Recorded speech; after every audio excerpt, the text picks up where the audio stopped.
Praise Lord. നമ്മുടെ ദൈവം എത്ര നല്ല ദൈവമാണ്.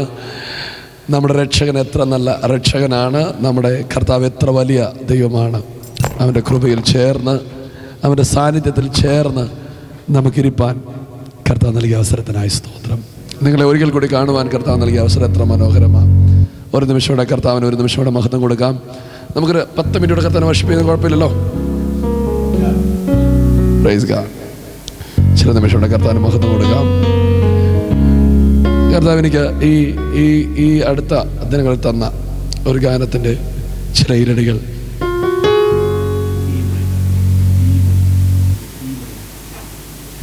അന്ന് ജസ്റ്റ് ഒന്ന് പാടി കർത്താവിന് മഹത്വം കൊടുക്കാം. കർത്താവിൻ്റെ കൂടെ നടക്കുമ്പോൾ നൽകിയ ഒരു ഗാനത്തിൻ്റെ ചില വരികൾ. ദിനവും യേശുവിൻ്റെ കൂടെ, ദിനവും യേശുവിൻ്റെ ചാരേ. ചേർന്ന് പറഞ്ഞാട്ടെ. ദിനവും യേശുവിൻ്റെ കൂടെ, ദിനവും യേശുവിൻ്റെ ചാരേ. എനിക്ക് പിരിയാൻ കഴിയില്ലെനിക്ക് പ്രിയരേ എന്നേശുനാഥ. പറയാമോ? പിരിയാൻ കഴിയില്ല, പിരിയാൻ കഴിയില്ലെനിക്ക്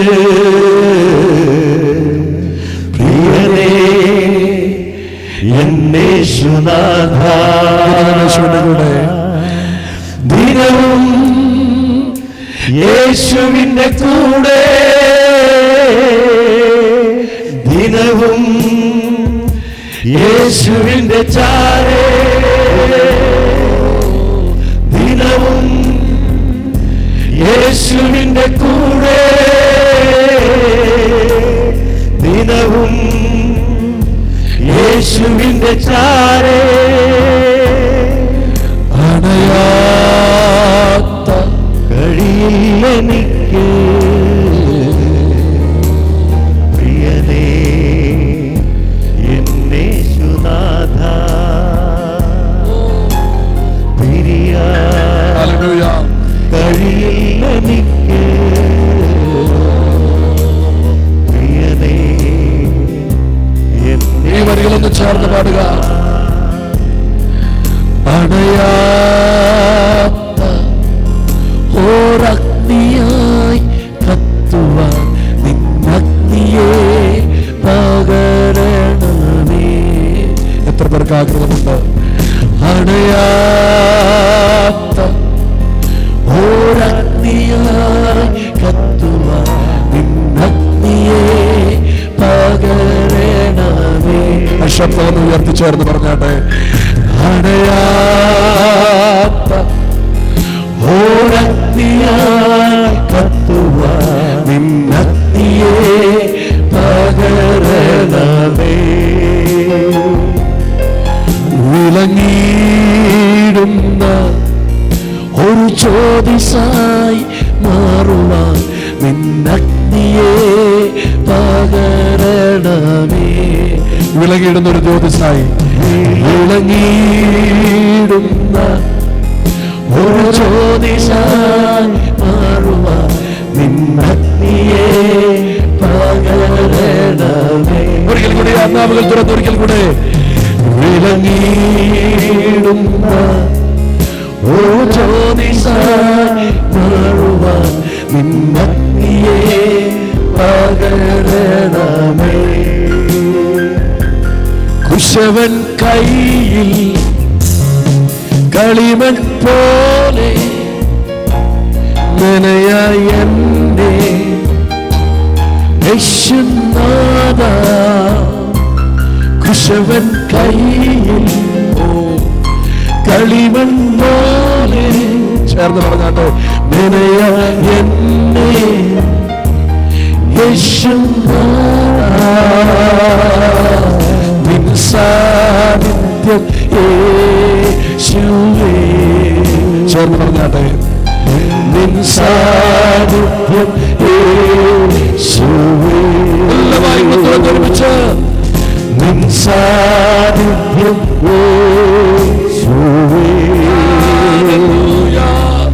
നിൻ സാന്നിധ്യം ശബ്ദമേ കുശവൻ കഴിപോലെ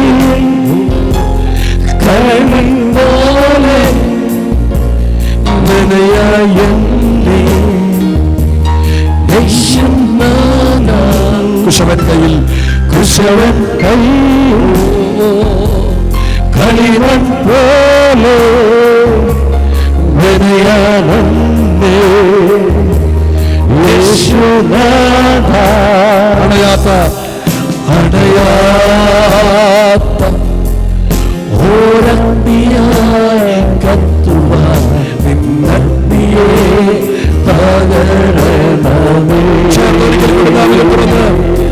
അടയാത്ത ഓരഗ്നിയായി കത്തുവാൻ നിന്നഗ്നിയെ പകരണമേ.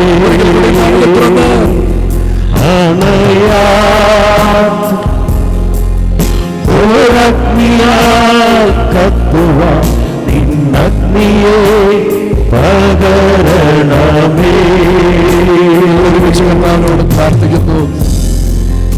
എന്നും കത്തുന്ന എത്ര പേർക്ക് ആഗ്രഹമുണ്ട്? അത് പ്രൈസ് ഗോഡ്, പ്രൈസ് ഗോഡ്. ഒരിക്കലും അണയാത്തവർ. ആമേൻ, ആമേൻ, ആമേൻ. ആഗ്രഹമുണ്ടോ? അത് മരിക്കുന്നവരെയും ആളിക്കത്തുന്ന ഒരു അഗ്നിയായി. Praise God, praise God. കർത്താവേ, അങ്ങനത്തെ ഒരു കൃപ ഞങ്ങളുടെ മേൽ നീ തരുന്നതിനായി ദൈവത്തെ സ്തുതിക്കുന്നു, യേശുവിന്റെ നാമത്തിൽ തന്നെ. ആമേൻ. ഹല്ലേലൂയ. വളരെ പ്രാർത്ഥനയോടെ നമുക്ക് ദൈവത്തിന്റെ വചനത്തെ ഇന്ന് ഈ സമയത്ത് ശ്രദ്ധിക്കാം. ഞാൻ ഇന്നലെ എടുത്ത വിഷയത്തിലേക്ക് പോകുന്നില്ല. മറ്റൊരു ഭാഗം നിങ്ങളെ കാണിച്ച് പ്രാർത്ഥിപ്പാൻ കർത്താവ് ആഗ്രഹിക്കുന്നു. ബൈബിളിനകത്തെ അതിപ്രധാനമായ ഒരു വിഷയത്തെ തൊട്ട് നമുക്ക് ഈ വൈകിയ സമയം പ്രാർത്ഥിക്കാം. എബ്രായ ലേഖനം നിങ്ങൾ തുറന്ന് അതിൻ്റെ 1-ാമത്തെ അധ്യായം, അതിൻ്റെ 1-2 വാക്യങ്ങൾ നിങ്ങൾ വായിച്ചാട്ടെ.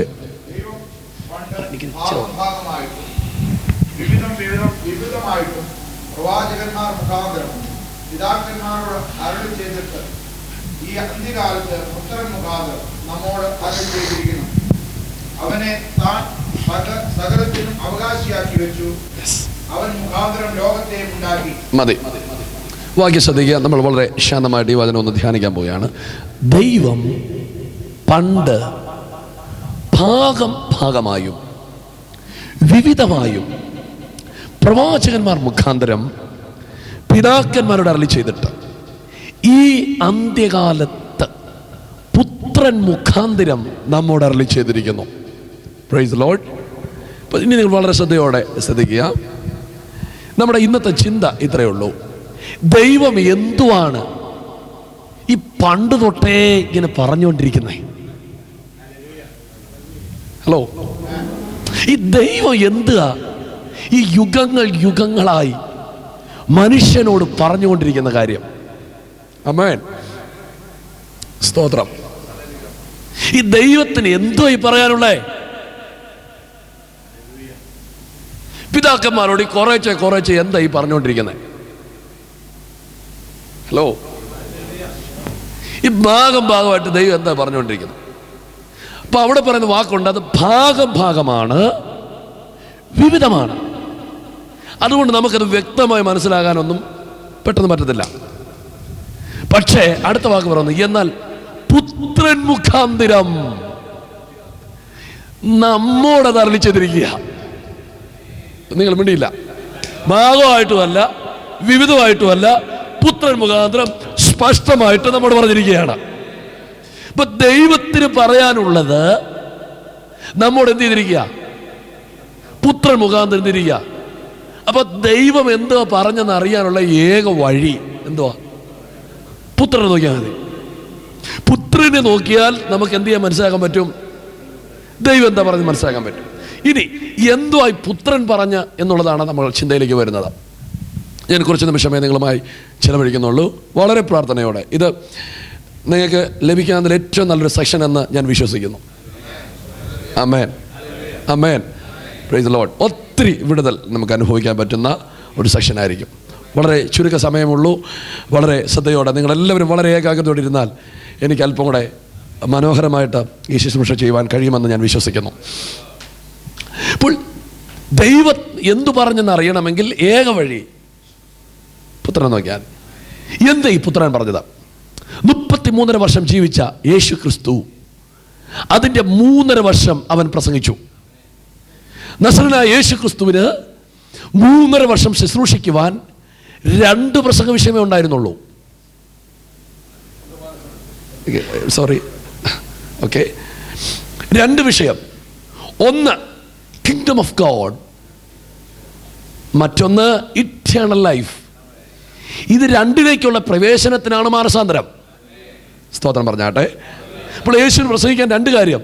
ഒന്ന് ദൈവരാജ്യം, മറ്റൊന്ന് നിത്യജീവൻ. എല്ലാവരും വാക്കുകൾ തുറന്ന് പറഞ്ഞാട്ടെ, ദൈവരാജ്യം, നിത്യജീവൻ. ഇപ്പോൾ യേശു 3.5 വർഷം പ്രസംഗിച്ച വിഷയമാണ് ദൈവരാജ്യവും നിത്യം. ഞങ്ങളൊക്കെ ആണെങ്കിൽ 100 പ്രസംഗം കൊണ്ടെല്ലാം രക്ഷപ്പെടുന്നില്ല. യേശു 2 പ്രസംഗം കൊണ്ട് ജീവിച്ചു പോയി. നിങ്ങൾ മിണ്ടുന്നില്ലല്ലോ. യേശു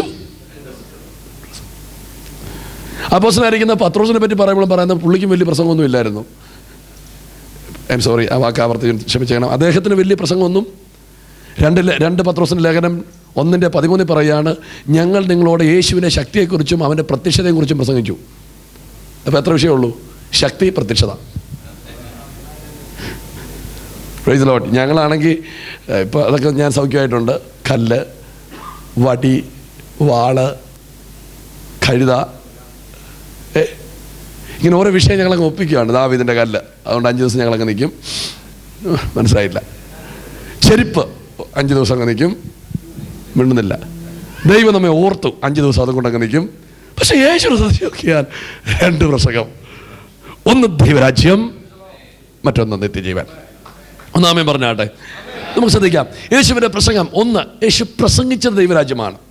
അതാണ് ഏറ്റവും വലിയ പ്രസംഗിയായിരിക്കുന്ന ക്രിസ്തു പ്രസംഗിച്ച് മത്തായിയുടെ സുവിശേഷം 5 മുതൽ 7 വരെയുള്ള അധ്യായങ്ങളിൽ അവൻ്റെ പർവ്വത പ്രസംഗം എന്ന വിഷയത്തിൽ അതിനകത്തെ വിഷയം ദൈവരാജ്യത്തിൻ്റെ സ്റ്റാൻഡേർഡാണ്. ഓ ആമേൻ. ദൈവരാജ്യത്തിൻ്റെ പ്രിൻസിപ്പിൾ അവൻ പഠിപ്പിച്ചു. ദൈവരാജ്യം എന്താണ്, ദൈവരാജ്യത്തിൽ എങ്ങനെ പ്രവേശിക്കും, ദൈവരാജ്യത്തിൻ്റെ സ്റ്റാൻഡേർഡ് എന്താണ്, ആ ദൈവരാജ്യത്തിൻ്റെ സ്തോത്രം ആമേൻ അതിനകത്തുള്ള ഉപദേശം എന്താണ് എന്ന് യേശു പ്രസംഗിച്ചു. അപ്പോൾ യേശുവിൻ്റെ പ്രസംഗ വിഷയം നമുക്ക് ആദ്യം ദൈവരാജ്യം മാത്രം എടുക്കാം. ദൈവരാജ്യം യേശു പഠിപ്പിച്ചത്, പ്രസംഗിച്ചത് ദൈവരാജ്യം. 2 യേശു പഠിപ്പിച്ചത് ദൈവരാജ്യം. ആമേൻ. യേശു പഠിപ്പിച്ചത് ദൈവരാജ്യം. അപ്പോൾ യേശുവിൻ്റെ പ്രസംഗം ദൈവരാജ്യം, യേശു പഠിപ്പിച്ചത് ദൈവരാജ്യം.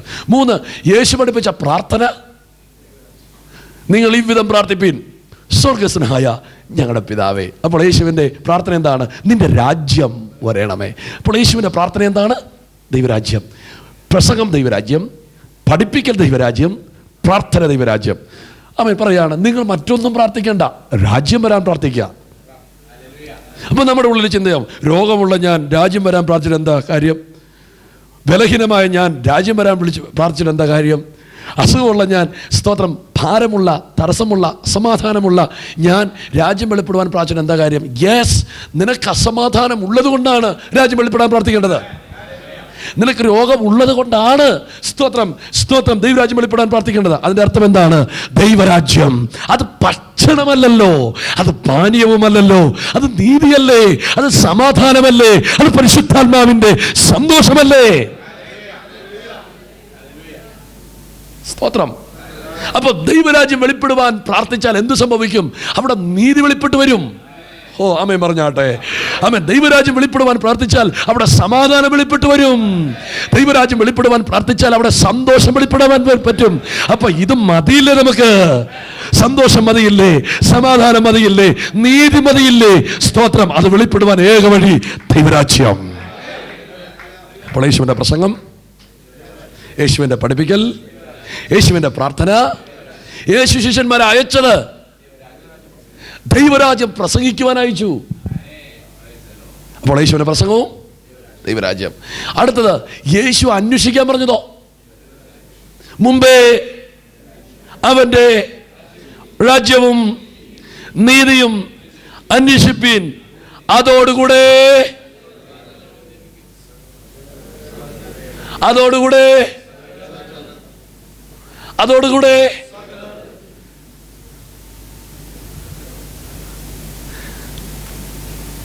സകലമെന്നൊരു വലിയ ശബ്ദവും ഇതൊക്കെ എന്നൊരു ചെറിയ ശബ്ദവും കേൾക്കുന്നുണ്ട്. ഞാൻ ഏത് വിശ്വസിക്കണം?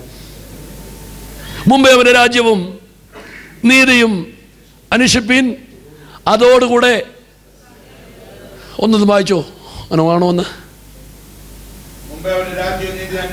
ബ്രദർ വാക്യം ഒന്ന് പറഞ്ഞു കൊടുത്തോ. മത്തായിയുടെ സുവിശേഷം 6-ാം അധ്യായം 33-ാമത്തെ വാക്യം. മുമ്പേ അവൻ്റെ രാജ്യവും നീതിയും അന്വേഷിപ്പീൻ, അതോടുകൂടെ ഇതൊക്കെയും കിട്ടും. എന്നോട് പണങ്ങല്ല, വാക്യം അങ്ങനെ തന്നെയാണ്. അതിനോട് സകലവും അല്ല പറഞ്ഞോ. നിങ്ങൾക്ക് സകലവും കിട്ടിയ പിന്നെ ഞാൻ എന്നാ ചെയ്യും? നിങ്ങൾ വിടുന്നില്ല. അല്ല, നിങ്ങൾക്ക് വേണ്ടാത്തത് എന്തുണ്ട്? പണം വേണ്ടാത്ത ആരെങ്കിലും ഉണ്ടെങ്കിൽ കൈ വകയ്ക്ക്.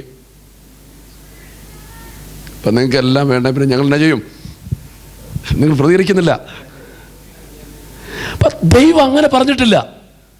സകലവും തരാമെന്ന് ദൈവം ചെയ്തിട്ടില്ല. ധൈര്യത്തോടെ പറഞ്ഞു, രാശ്വാസ കാലത്തൊന്നും പ്രസംഗിത്തില്ല. ഇല്ല, പറഞ്ഞേക്കുന്ന ഇതൊക്കെയും തരും.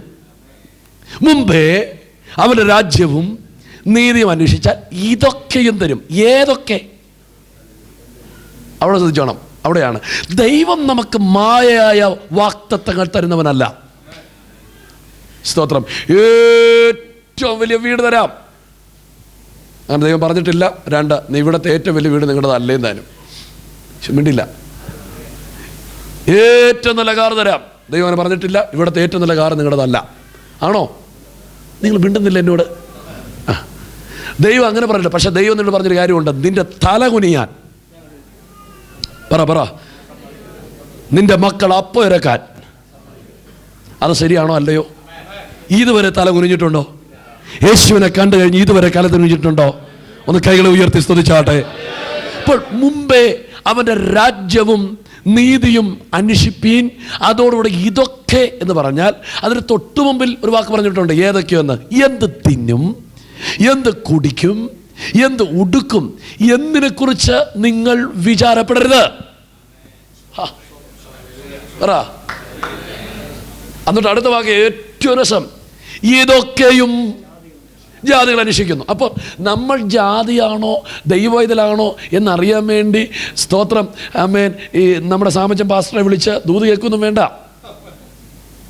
ധർമ്മകണ്ഠ പാസ്റ്റർ വിളിച്ച് ദൂതൊന്നും കേൾക്കണ്ട. അത് കേൾക്കണമെന്ന് പറയുമ്പോൾ നിങ്ങൾ തെറ്റിയിരിക്കരുതേ. ഇപ്പം നമ്മൾ ജാതിയാണോ ദൈവവൈതലാണെന്ന് അറിയാൻ വേണ്ടി അവരെ അവിടെ നിന്ന് നമ്മൾ വിസ എടുത്ത് ഇവിടെ വരെ കൊണ്ടുവരേണ്ട ആവശ്യമില്ല. നിങ്ങളുടെ കയ്യിൽ മൊബൈൽ ഫോണുണ്ട്. ഹലോ, ആ മൊബൈൽ ഫോണൊന്ന് ഓൺ ചെയ്തിട്ട് നിങ്ങളൊന്ന് പ്രാർത്ഥിക്കണം. അതിനകത്ത് ബിസിനസ്സിൻ്റെ കാര്യവും അതിനകത്ത് പ്രൊമോഷൻ്റെ കാര്യവും അതിനകത്ത് നന്മയുടെ കാര്യവും മാത്രമുണ്ടെങ്കിൽ നിശ്ചയമായിട്ടും നിങ്ങൾ റവറൻ്റ് ജാതിയാണ്.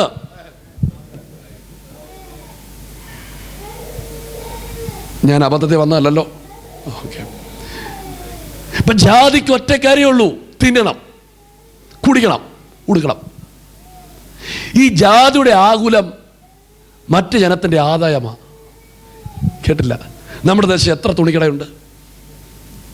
നമ്മുടെ ദേശത്ത് എത്ര ഹോട്ടലുണ്ട്? നമ്മുടെ ദേശം എന്തൊക്കെയുണ്ട് കുടിക്കാൻ? പെപ്സി വേണവർക്ക് പെപ്സി, കൊക്കക്കോള വേണ്ടവർക്ക് കൊക്കക്കോള, അത് വേണ്ടത്ര ഫ്രഷ് ജ്യൂസ്, അത് വേണ്ടത്ര കാപ്പി, അത് വേണ്ടത്ര സോഡ നാരങ്ങ വെള്ളം. നിങ്ങൾക്ക് മനസ്സിലാകുന്നില്ലേ? എന്ത് കുടിക്കണം എന്നൊറ്റ ചിന്തയുള്ളൂ ഇമാർക്ക്. മിണ്ടുന്നില്ല. എന്ത് ഉടുക്കണം എന്നൊറ്റ ചിന്തേ ഉള്ളൂ. അതുകൊണ്ട് ജാതിയുടെ ആകുലം ലോകത്തിൻ്റെ ആദായമാണ്. സ്തോത്രം പറഞ്ഞേ. Praise God. ഹല്ലേലൂയ. ഈ ജാതിക്ക് ഒരു പ്രത്യേകതയാണ്, എന്ത് കിട്ടിയാലും എന്ത് ചെയ്യത്തില്ല.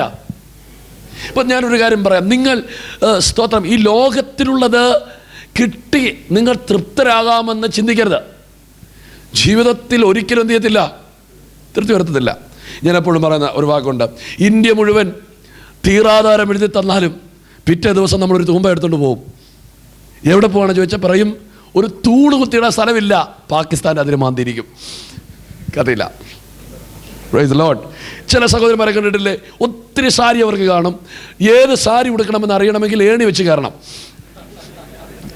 അത്രയും സാരി ഉണ്ടെങ്കിലും ഒരു സഹോദരി ഒരു നല്ല സാരി ഉടുത്ത് വന്നാൽ ചോദിക്കും എവിടെ നിന്ന് വാങ്ങിയതാണ്. അതിൻ്റെ അർത്ഥം എന്താണ്? എത്ര കിട്ടിയാലും പറയുന്നില്ല. ഈ ജഡത്തെ തൃപ്തിപ്പെടുത്താൻ നോക്കരുതേ, പോക്കറ്റ് കാലിയാവും. നിങ്ങൾ മിണ്ടുന്നില്ല. സ്തോത്രം. വണ്ടിയില്ലാത്ത പറയും, കർത്താവേ നടന്ന് മടുത്ത് ഒരു സൈക്കിൾ തരാമോ?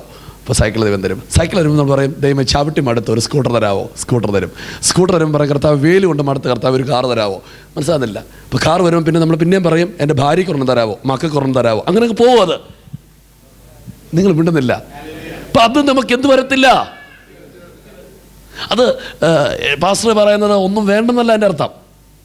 നമുക്ക് ജീവനും ഭക്തിക്ക് വേണ്ടതൊക്കെ പറഞ്ഞു അവൻ ദാനമായി തന്നിരിക്കുന്നു. ഒന്ന് കൈകളെ ഉയർത്തി ദൈവത്തെ സ്തുതിക്കുക. ശബ്ദം ഉയർത്തി ദൈവത്തെ സ്തുതിക്കുക. നാവുകൾ തുറന്ന് ഒരിക്കൽ കൂടി ദൈവത്തെ സ്തുതിക്കുക. അപ്പോൾ എന്ത് തിന്നും, എന്ത് കുടിക്കും, എന്ത് ഉടുക്കും എന്നതിനെ ഓർത്ത് നിങ്ങൾ എന്ത് ചെയ്യരുത്. ഇതൊക്കെയും എന്ത് ചെയ്യുന്നു? എന്നിട്ട് നമ്മോട് പറയുക, നമ്മൾ ജാതിയല്ല. നിങ്ങൾ എന്ത് ചെയ്യുക? മുമ്പേ അവന്റെ രാജ്യവും നീതിയും അന്വേഷിപ്പിൻ, അതോടുകൂടെ ഇതൊക്കെ ഏതൊക്കെ തിന്നാനുള്ളതും കുടിക്കാനുള്ളതും ഉടുക്കാനുള്ളതും രാജ്യം അന്വേഷിക്കുന്നവന് ദൈവം കൊടുക്കും. നിങ്ങൾ സ്തോത്രം പറഞ്ഞില്ല. രാജ്യം അന്വേഷിക്കുന്നവന് തിന്നാൻ കൊടുക്കും.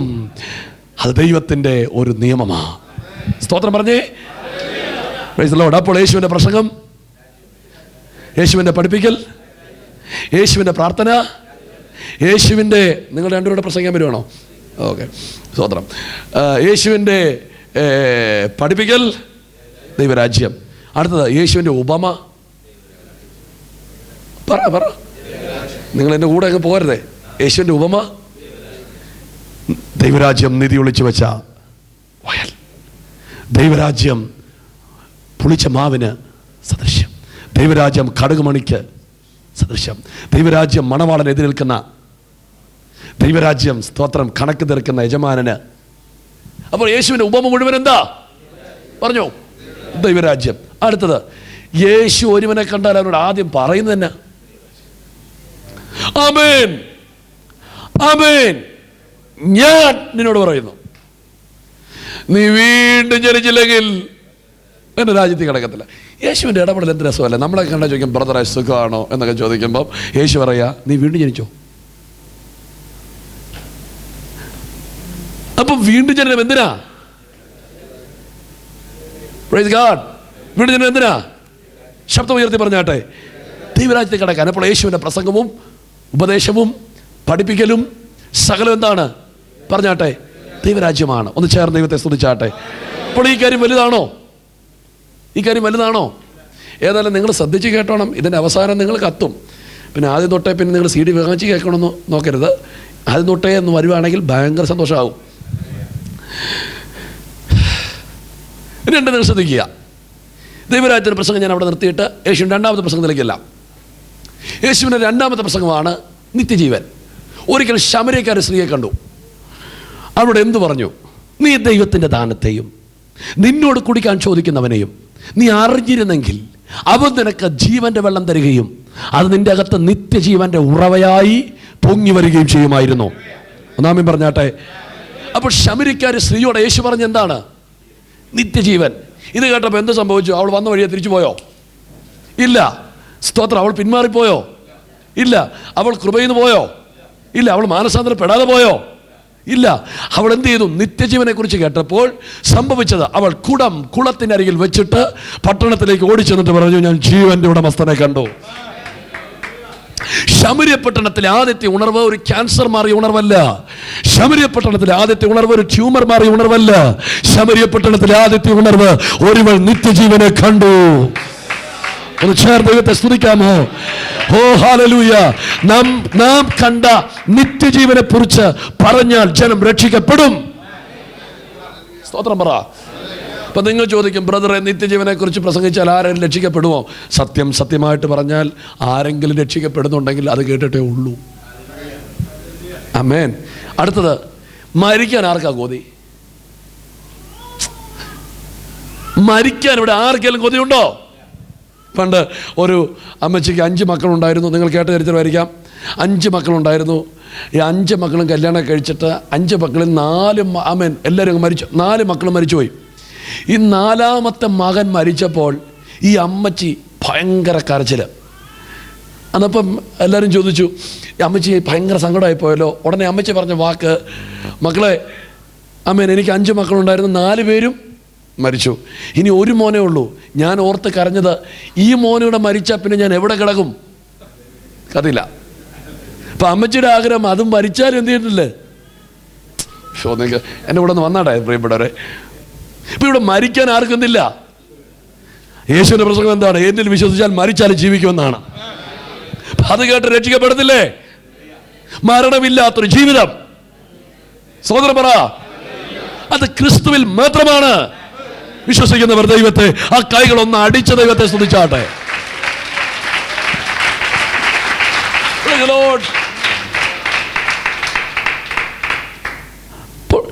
ശമര്യ സ്ത്രീയോട് യേശു പറഞ്ഞ മെസ്സേജ് നിത്യജീവൻ. 2, നിങ്ങൾ ശ്രദ്ധിക്കൂ, അടുത്തൊരു ഭാഗം നിങ്ങൾ കേട്ടാട്ടെ.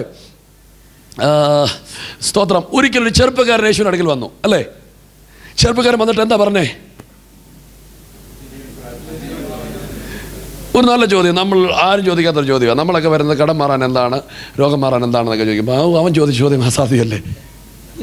ഇല്ല. എൻ്റെ കൂടെ ഒന്ന് വന്നേ പ്രിയപ്പെട്ട. ഈ ഒരു കാലഘട്ടത്തിൽ ഇങ്ങനെ വരുന്ന ആരെയും കണ്ടിട്ടുണ്ടോ? നിങ്ങൾ പറ. ഐ ആം സോറി, ഞാൻ അതല്ലേ പ്രസംഗിക്കേണ്ടത്. നമ്മൾ കണ്ടിട്ടുണ്ടോ ആരെങ്കിലും നിത്യജീവന് വേണ്ടി വരുന്നേ? യേശുവിൻ്റെ അടുക്കൽ ചെറുപ്പക്കാരൻ വന്നിട്ട് പറയുകയാണ്, എനിക്കെന്ത് വേണം പറഞ്ഞാട്ടെ? നിത്യജീവൻ പ്രാപിക്കാൻ ഞാൻ എന്ത് വേണം? യേശു പറഞ്ഞൊരു മറുപടി അതിനെക്കാട്ട് രസം. നീ ന്യായപ്രമാണം മുഴുവൻ പ്രമാണിക്കുക. ഉടനെ അവൻ പറഞ്ഞ മറുപടി അതിനെക്കാട്ടും രസം. ഞാൻ ചെറുപ്പം മുതൽ അത് പ്രമാണിക്കുന്നുണ്ടെന്ന്. നിങ്ങൾ കേട്ടില്ലേ? ഞാൻ ചെറുപ്പം മുതലേ അത് പ്രമാണിക്കുന്നുണ്ട്. എൻ്റെ ദൈവമേ. അപ്പോൾ യേശു അടുത്ത മറുപടി, അന്നാ നിനക്ക് ഒരു കുഴപ്പമുണ്ട്, നിനക്കുള്ളതെല്ലാം വിറ്റ് പറഞ്ഞു ദരിദ്രന്മാർക്ക് കൊടുപ്പിൻ. നിങ്ങളുടെ ബൈബിൾ എടുത്ത് നോക്കിയോണം, ആ വാക്യത്തെ മാത്രം വര കാണത്തില്ല ആരുടെയും. വിട്ടില്ല കേട്ടില്ല. ബൈബിളിനകത്തുള്ള ഒരു വലിയൊരു പ്രതിഭാസം നിങ്ങൾ ശ്രദ്ധിച്ചാൽ നോക്കിയോണം, കൊടുക്കണം എന്ന് പറയുന്ന വാക്യത്തിന് ഒന്നും വര കാണത്തില്ല. ഒരു സ്വാഭാവിക കാര്യമാണ്. എന്നാൽ കിട്ടും എന്ന് പറയുന്ന എല്ലാ വാക്യത്തിന് വര കാണും. എൻ്റെ ദൈവമോ നിങ്ങളുടെ ബുദ്ധിമുട്ടൊക്കെയും തൻ്റെ ധനത്തിൻ്റെ മഹത്വത്തോടെ പൂർണ്ണമായി തീർത്തില്ല. അവിടെ നോക്കിയാൽ പച്ച, മഞ്ഞ, ചുവപ്പ്, വെളുപ്പ്, അതിന് മേളിൽ ഒരു വര കൂടെ കാണും. അത് ഒരു സ്വാഭാവിക കാര്യം. അപ്പോട്ടെ, യേശുവിനോട് പറഞ്ഞു നിനക്കുള്ളതെല്ലാം വിറ്റ്. നമ്മളോട് ദൈവം അങ്ങനെ ഒന്നും ചോദിക്കാത്തതിനായി സ്തോത്രം. ചോദിക്കത്തില്ല, ദൈവത്തിന് അറിയാം. ഹല്ലേലൂയ.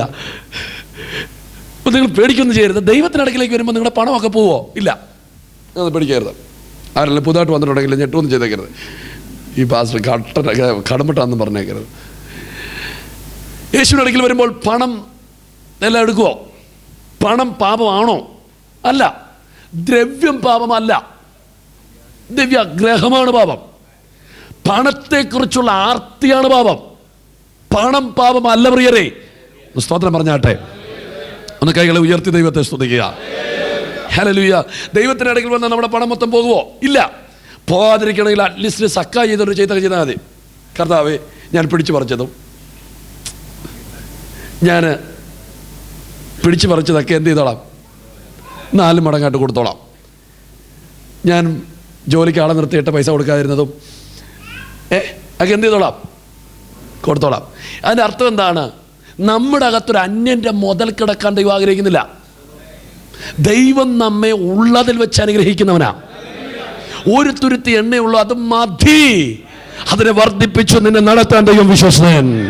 നിന്റെ കയ്യിൽ ഒരു ചൂണ്ടയുള്ളെങ്കിൽ മതി പത്രോസേ. അത് വെച്ച് സ്തോത്രം നീ ഇടുമ്പോൾ ചതുർദ്രഹ്മ പണത്തെ തരുവാൻ ദൈവം വിശ്വസ്തൻ. ഈ ദേശത്ത് വന്നിട്ട് വലിയൊരു ജോലി നിനക്കില്ലെങ്കിലും, വലിയൊരു ബിസിനസ് നിനക്കില്ലെങ്കിലും, പ്രൈസ് സാരമില്ല, നിന്റെ കയ്യിൽ ദൈവം തന്ന അത് വെച്ച് തന്നെ നിന്റെ ആവശ്യങ്ങളെ നിവർത്തിക്കുവാൻ ദൈവം വിശ്വസ്തനാണ്. ആ കൈകളൊന്ന് അടിച്ചു ദൈവത്തെ ഒന്ന് സ്തുതിച്ചാട്ടെ. Hallelujah, hallelujah. ശ്രദ്ധിക്കുക പ്രിയരെ, ഈ വചനത്തിലേക്ക് നാം വീണ്ടും വരുന്നു. യേശു പറഞ്ഞ നിനക്കുള്ളതെല്ലാം വിറ്റെന്ത് ചെയ്യുക. ഇത് കേട്ട പാടെ നിത്യജീവനും വേണ്ടവന് ഒന്നും വേണ്ട, ആ വന്ന വഴിയേ ഒറ്റ പോകാം. ഞാനിത് വായിച്ച് ഒത്തിരി ചിരിച്ചിട്ടുണ്ട്, രസം തോന്നിയിട്ടുണ്ട്, പേടി വന്നിട്ടുണ്ട്. എന്താ ഈ ചെറുപ്പക്കാരൻ പോകാൻ കാരണം? ഇവന് 3 ക്വാളിറ്റി ഉണ്ട്. ഒന്നിവൻ ചെറുപ്പക്കാരൻ, 2 ഇവൻ പ്രമാണി, 3 ഇവൻ ധനവാൻ. ഇവന് നിത്യജീവൻ ദൈവത്തോടുകൂടെ വസിക്കാനല്ല, മറിച്ച് ഇവൻ്റെ പ്രമാണിത്വവും ചെറുപ്പവും ധനവും നിലനിർത്താനാണ്. അതാ വിഷയം. നമ്മളൊരു വിഷയം ദൈവത്തോട് പറയുമ്പോൾ ദൈവം നമ്മൾ എന്ത് പറയുന്നു എന്നല്ല നോക്കുന്നത്, മറിച്ച് എന്തിനു വേണ്ടി പറയുന്നു എന്ന് ദൈവം നോക്കുന്നു. സ്വതന്ത്രം പറഞ്ഞാട്ടെ, ഒരിക്കൽ കൂടി ഞാൻ ആവർത്തിക്കാം. നാം എന്ത് പറയുന്നു എന്നല്ല ദൈവം നോക്കുന്നത്. ശ്രദ്ധിക്കൂ പ്രിയരെ, നാം എന്തിനു വേണ്ടി ഉദ്ദേശങ്ങളെ ദൈവം നോക്കുന്നു. സ്തോത്രം. അപ്പോൾ ഇവന് നിത്യജീവൻ ദൈവത്തോടുകൂടെ വസിക്കാൻ അല്ല, മറിച്ച് ഇവൻ്റെ ചെറുപ്പം നിലനിർത്താനാണ്. ഇവൻ വളരെ ദുഃഖിതനായി പോകുന്നുണ്ട്. അപ്പോൾ യേശു പറഞ്ഞൊരു വാക്ക്, ധനവാൻ സ്വർഗരാജ്യത്തിൽ കയറുന്നത് ഒട്ടകം സൂചിക്കുള്ളിൽ കിടക്കുന്ന പോലെ പാടാണ്. നിങ്ങൾ ബൈബിൾ തുറന്നു നോക്കിയോ, ആ വാക്യത്തിന് വരെ കാണത്തില്ല.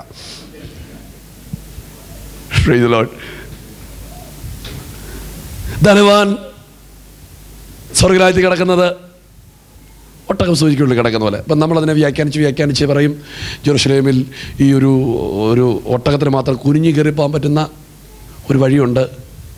അതൊന്നും അല്ല എൻ്റെ പ്രിയപ്പെട്ടവരെ. നിങ്ങൾ സൂചി കണ്ടിട്ടുണ്ടോ? കേരളത്തിൽ വന്നുകൊണ്ട് മറന്നു പോയി കാണും. നൂല് കണ്ടിട്ടുണ്ടോ? ഈ സൂചിക്കകത്തോടെ നൂല് എത്ര പാടുപെട്ടാണ് കയറി പോകുന്നത്. അപ്പോൾ അതിനകത്തോടൊരു ഒട്ടകം കയറി പോവോ? അത്ര ഉള്ള എൻ്റെ അർത്ഥം. നമ്മളതിനെ ഹീബ്രു ഗ്രീക്കൊക്കെ എടുത്ത് തെളിയിക്കുന്നത് അതെങ്ങനെയും തെറ്റിക്കാൻ വല്ല വഴിയുണ്ടോ നോക്കാൻ വേണ്ടിയാണ്. അത്ര ഉള്ളതിൻ്റെ അർത്ഥം. ഒന്ന് ആമേൻ പറഞ്ഞേ. Price God, praise God, price the Lord. അതിൻ്റെ അർത്ഥം എന്താണ്? ധനവാൻ അവൻ ദൈവത്തിൽ ആശ്രയിക്കത്തില്ല. അവൻ്റെ വിഷയം വന്നാൽ എന്ത് ചെയ്യും? ധനത്തിൽ ആശ്രയിക്കും. നമുക്ക് ഇട്ടുമൂടുവാൻ ധനമുണ്ടെങ്കിലും ആ ധനത്തിൽ ആശ്രയിക്കരുത്, യഹോവയിൽ ആശ്രയിക്കണം. ഹല്ലേലൂയ. ഒന്നാമേൻ പറയാമോ? ഇട്ടുമൂടുവാൻ ധനമുണ്ടെങ്കിലും ദൈവത്തിൽ ആശ്രയിക്കണം. ദൈവത്തിൽ നിന്ന് ആശ്രയം ധനത്തിലേക്ക് മാറുന്നതാണ് പാപം. Praise God. ആമേൻ പറഞ്ഞാട്ടെ ഒരുമിച്ച്. ഇത് യേശു പറഞ്ഞപ്പോൾ ശിഷ്യന്മാർ പറഞ്ഞൊരു കാര്യമുണ്ട്, അത് രസം. പത്രോസ് പറയാണ്, ഞങ്ങൾ സകലവും വിട്ട് നിന്നെ അനുഗമിച്ചതാ, ഞങ്ങൾക്ക് എന്ത് കിട്ടും? ഞങ്ങൾ സകലവും വിട്ട്. ഈ പത്രോസിൻ്റെ ചോദ്യം കേട്ട നമ്മൾ ഓർക്കും, 1000 വലയുണ്ടായിരുന്നു, 100 കപ്പലുണ്ടായിരുന്നു, യേശുവിനെ കണ്ടപ്പോൾ ഇതെല്ലാം വിട്ടിട്ടാണ് വന്നെന്ന്. സത്യം പറഞ്ഞാൽ വാടകയ്ക്കെടുത്തൊരു പടവുമുണ്ട്, ഒരു വലയുണ്ട്. അവൻ പറയാം സകലവും. ഈ നമ്മൾ രക്ഷിക്കപ്പെട്ട് വരുമ്പോൾ നമ്മൾ പറഞ്ഞതിൽ വാക്കുകളുണ്ട്, സഹിക്കാൻ പറ്റത്തില്ല. ബ്രദറെ, ഞാൻ ഏത് കുടുംബത്തിലാണെന്നറിയാവോ? എന്നെ അവിടെ എന്താ 5 കൈയുണ്ടോ? ഇപ്പം എന്ന് പറഞ്ഞാൽ ഇതും വരേണ്ട ആവശ്യമൊന്നും. പിന്നെ യേശു വിളിച്ചോണ്ടിങ്ങി വന്നതാ. ഞാൻ എപ്പോഴും പറഞ്ഞൊരു കാര്യമുണ്ട്, ഇന്ന് നമുക്ക് എന്തെങ്കിലും ഒരു മാന്യതയുണ്ടെങ്കിൽ, ഇന്ന് നമുക്ക് എന്തെങ്കിലും ഒരു ശ്രേഷ്ഠതയുണ്ടെങ്കിൽ, ഇന്ന് നമുക്ക് എന്തെങ്കിലും ഉയർച്ച ഉണ്ടെങ്കിൽ, പറ ഈ സുവിശേഷം എന്നതാണ്. അല്ലേ? ആണോ? അത് മാത്രമേ ഉള്ളൂ. നമുക്ക് ഇന്ന് എന്തെങ്കിലും, ഞാൻ എപ്പോഴും പറഞ്ഞ കാര്യമുണ്ട്, ചേട്ടാന്നും ചേച്ചിയെന്നും മച്ചാന്നും, തമിഴാണ് അണ്ണാന്നും തമ്പി എന്നൊക്കെ വിളിച്ച നമ്മളെ ബ്രദറെന്നും അങ്കിളെന്നും അച്ചായാന്നും ആൻറ്റി എന്നൊക്കെ വിളിപ്പിച്ചത് ഈ സുവിശേഷമാണ്. സുവിശേഷം ഇല്ലായിരുന്നെങ്കിൽ നമ്മൾ ഇന്നും അണ്ണനും തമ്പിയായ. മനസ്സിലായില്ല? ഇപ്പം നമുക്ക് കിട്ടുന്ന സകല മാന്യതയും പറഞ്ഞാട്ടെ, ചേർന്ന് പറഞ്ഞാട്ടെ, ഞങ്ങൾ സകലവും വിട്ട് നിന്നെ അനുഗമിച്ചു. ഇത് പറഞ്ഞപ്പോഴാണ് യേശു അവർക്ക് നൽകിയ മറുപടി, ഇത് മനുഷ്യർക്ക് അസാധ്യം, എന്നാൽ ദൈവത്തിന് ഏത് മനുഷ്യർക്ക് അസാധ്യം. ഒരുവനെ ദൈവരാജ്യത്തിൽ കയറ്റുന്നത്, ഒരുവനെ നിത്യജീവനിൽ കയറ്റുന്നത് മനുഷ്യർക്ക് അസാധ്യം, എന്നാൽ ദൈവത്തിന് എങ്ങനെ സാധ്യമാക്കാൻ പറ്റും? ശ്രദ്ധിക്കൂ, ദൈവരാജ്യത്തിൻ്റെ ഒരു വെളിപ്പാട് ദൈവം ഒരുവൻ്റെ അകത്ത് കൊടുത്താൽ, കേട്ടോ, ദൈവരാജ്യത്തിൻ്റെ വെളിപ്പാട് ദൈവം ഒരുവൻ്റെ അകത്ത് കൊടുത്താൽ, ദൈവരാജ്യം നിധി ഒളിച്ചു വെച്ച വയലാണ്. കേട്ടില്ല? ദൈവരാജ്യത്തെ ഒരുവൻ കണ്ടാൽ പിന്നെ അവനത് പിടിച്ചേ പോവും. നിങ്ങൾ മിണ്ടുന്നില്ല, ആണോ? നിങ്ങളോട് ആരെങ്കിലും പിന്മാറാൻ പറഞ്ഞാൽ പിന്മാറുവോ? കാരണം എന്താ? ഇത് നിധിയല്ലേ. നിങ്ങൾ മിണ്ടാതിരിക്കുന്നു. യേശുവിനെ വിടാൻ പറഞ്ഞാൽ വിടുവോ? ഇത് നിധിയല്ലേ. ഒന്ന് സ്തോത്രം പറ. ലോകം മുഴുവൻ തീരാധാരം എഴുതി തരാമെന്ന് പറഞ്ഞാലും നമ്മൾ യേശുവിനെ വിടത്തില്ല.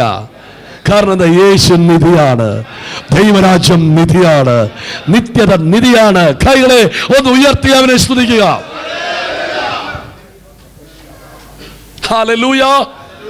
ശബ്ദം ഉയർത്തി ഒരിക്കൽ കൂടി ഒരു വചനോട് ശ്രദ്ധിക്കുക. ഞാൻ ആ ഭാഗത്തിലേക്ക് ഒന്ന് വരുന്നു. യേശു പറഞ്ഞു, സ്തോത്രം, ഇത് മനുഷ്യർക്ക് അസാധ്യം, എന്നാൽ ദൈവത്താൽ സാധ്യം. അപ്പോൾ നമ്മുടെ അകത്തൊരു നിത്യജീവിതത്തിൻ്റെ അല്ലെങ്കിൽ ദൈവരാജ്യത്തിൻ്റെ ഒരു വെളിപ്പാട് കിട്ടിയാൽ നമ്മൾ എന്ത് ചെയ്യും? കൂടെ നിൽക്കും. ഞാൻ അടുത്തൊരു ഭാഗത്തിലൂടെ വരുന്നു. ഒരിക്കൽ യേശു രാവിലെ പ്രാർത്ഥിക്കാൻ വേണ്ടി ഇങ്ങനെ പോയിരിക്കുക. അപ്പോൾ ഭയങ്കര ഒച്ച. കണ്ണു തുറന്ന് നോക്കിയപ്പോൾ തന്നെ 10,000 പേരുണ്ട്. കണ്ടുടനെ യേശു പറഞ്ഞു, എനിക്കറിയാം നിങ്ങൾ വന്നതിൻ്റെ കാരണം എന്നാന്ന്. നിങ്ങൾ ഇരിക്കുന്നുണ്ട്, കാര്യം മനസ്സിലായി. ഇന്നലെ ഞാൻ അപ്പം എടുത്തോണ്ടല്ലേ നിങ്ങൾ എന്നെ തേടിയത്. ആ 5 അപ്പം എടുത്ത് ഞാൻ തന്നെ തിന്നുമായിരുന്നു, നിങ്ങൾ വന്നേനോ? ഇല്ല. ഇപ്പം നിങ്ങൾ വന്നതിൻ്റെ കാര്യം എന്താണ്? അപ്പം തിരുതുകൊണ്ട്. ഉടനെ യേശു പറഞ്ഞു, അടുത്ത മറുപടി കേൾക്കണം, ഞെട്ടിപ്പോന്ന വാക്കാം, ഇന്നലെ തന്നെ അപ്പം തിരുന്നതിനൊക്കെ ചാകും. യേശു പ്രസംഗം കേട്ടോ, എന്ത് രസ. ഇന്നലെ തിരുന്ന അപ്പം തിരുന്നതിനൊക്കെ അന്നേരപ്പെടെ പിന്നെ ഇവർക്ക് എങ്ങനെ ഇരുന്ന് പോയാൽ മതി. ഉടനെ യേശു പറയാണ്, ഇതിനെക്കാട്ടും വലിയ അപ്പം മോശ എടുത്തുകൊണ്ട് വന്നു, മന്ന, അത് തിന്നവനും ചത്തന്നു. അതാ ഏറ്റവും പറയുന്ന മറിയ പറഞ്ഞു, ചാക്കോച്ച ഒരു ഉണർവ് ഇന്നില്ല, നമുക്കങ്ങ് പോവാം. കേട്ടില്ല? ഫ്രണ്ടിരുന്ന തോമാച്ചൻ പറിച്ചു പറഞ്ഞു, ശോശാമേ നീ എന്ത് കേൾക്കുക? ഇവിടെ അത്താഴം ഉണ്ടെന്ന് ഓർത്തുകൊണ്ട് അത്താഴം പോലും ഇടാതെ വന്നേ. അവരും അങ്ങ് പോയി. യേശു പറഞ്ഞു, ഇന്നലത്തിനപ്പം തിന്നവൻ ചാകും, മോശ കൊടുത്ത മന്നവർ തിന്നവനും ചത്തു, പക്ഷെ ഞാൻ ജീവന്റെ അപ്പാണ്. ഞാൻ ജീവന്റെ അപ്പം. എന്നെ തിന്നുന്നവൻ എൻ മൂലം ജീവിക്കും. ഞാൻ പുനരുത്ഥാനവും ജീവനുമാകുന്നു. ഞാൻ ജീവൻ തരുവാൻ വന്ന നല്ല ഇട്ടയൻ. യേശു അവിടെ നിന്നുകൊണ്ട് നിത്യജീവനെ കുറിച്ചൊരു ഒറ്റ പ്രസംഗം, നിത്യജീവനെ കുറിച്ചൊരു പ്രസംഗം പ്രസംഗിച്ചിട്ട് കണ്ണു തുറന്ന് കഴിയുമ്പോൾ, കണ്ണു തുറന്നാണ് എങ്ങനെയാണേലും 10,000 പേർ ഇരുന്ന മീറ്റിംഗ് യോഗ അവസാനിക്കുമ്പോൾ 12 പേരുണ്ട്. അതിനകത്ത് ഒരുത്തൻ മൂന്ന് പിശാചും. കേട്ടില്ല? യേശുവിൻ്റെ ഏറ്റവും വലിയ പ്രത്യേകതയാണ്, എന്നോട് പണങ്ങല്ലേ, യേശുവിന് മാത്രമേ ഇതൊക്കെ പറ്റൂ. ഒരു ചെറിയ കൂട്ടത്തെ മിനിറ്റ് കൊണ്ട് വലിയ കൂട്ടമാക്കും, വലിയ കൂട്ടത്തെ മിനിറ്റ് കൊണ്ട് ചെറിയ കൂട്ടമാക്കും. അപ്പോൾ എടുത്ത ഒരാൾ കൂടും, വാ തുറന്ന ഒരാൾ പോകും. കേട്ടില്ല? അപ്പോൾ എടുത്താൽ എന്ത് ചെയ്യും? വാ തുറന്നാൽ. അതുകൊണ്ട് പലപ്പോഴും എന്ത് ചെയ്യുകയാണ്, യേശു നമ്മളെല്ലാം സ്റ്റിക്കറൊക്കെ ഒട്ടിച്ചങ്ങ് നിർത്തിയേക്കുക. വാ തുറന്നാൽ പറയും അന്യൻ്റെ മുതൽ ആഗ്രഹിക്കരുത്. പലരും വിശ്വാസത്താൽ പാമ്പടിച്ച് അച്ചാൻ്റെ റബ്ബർ തോട്ടത്തിലേക്ക് അമ്പ് ചേർന്നിട്ടാണ് വന്നേക്കുന്നത്. കേട്ടില്ല?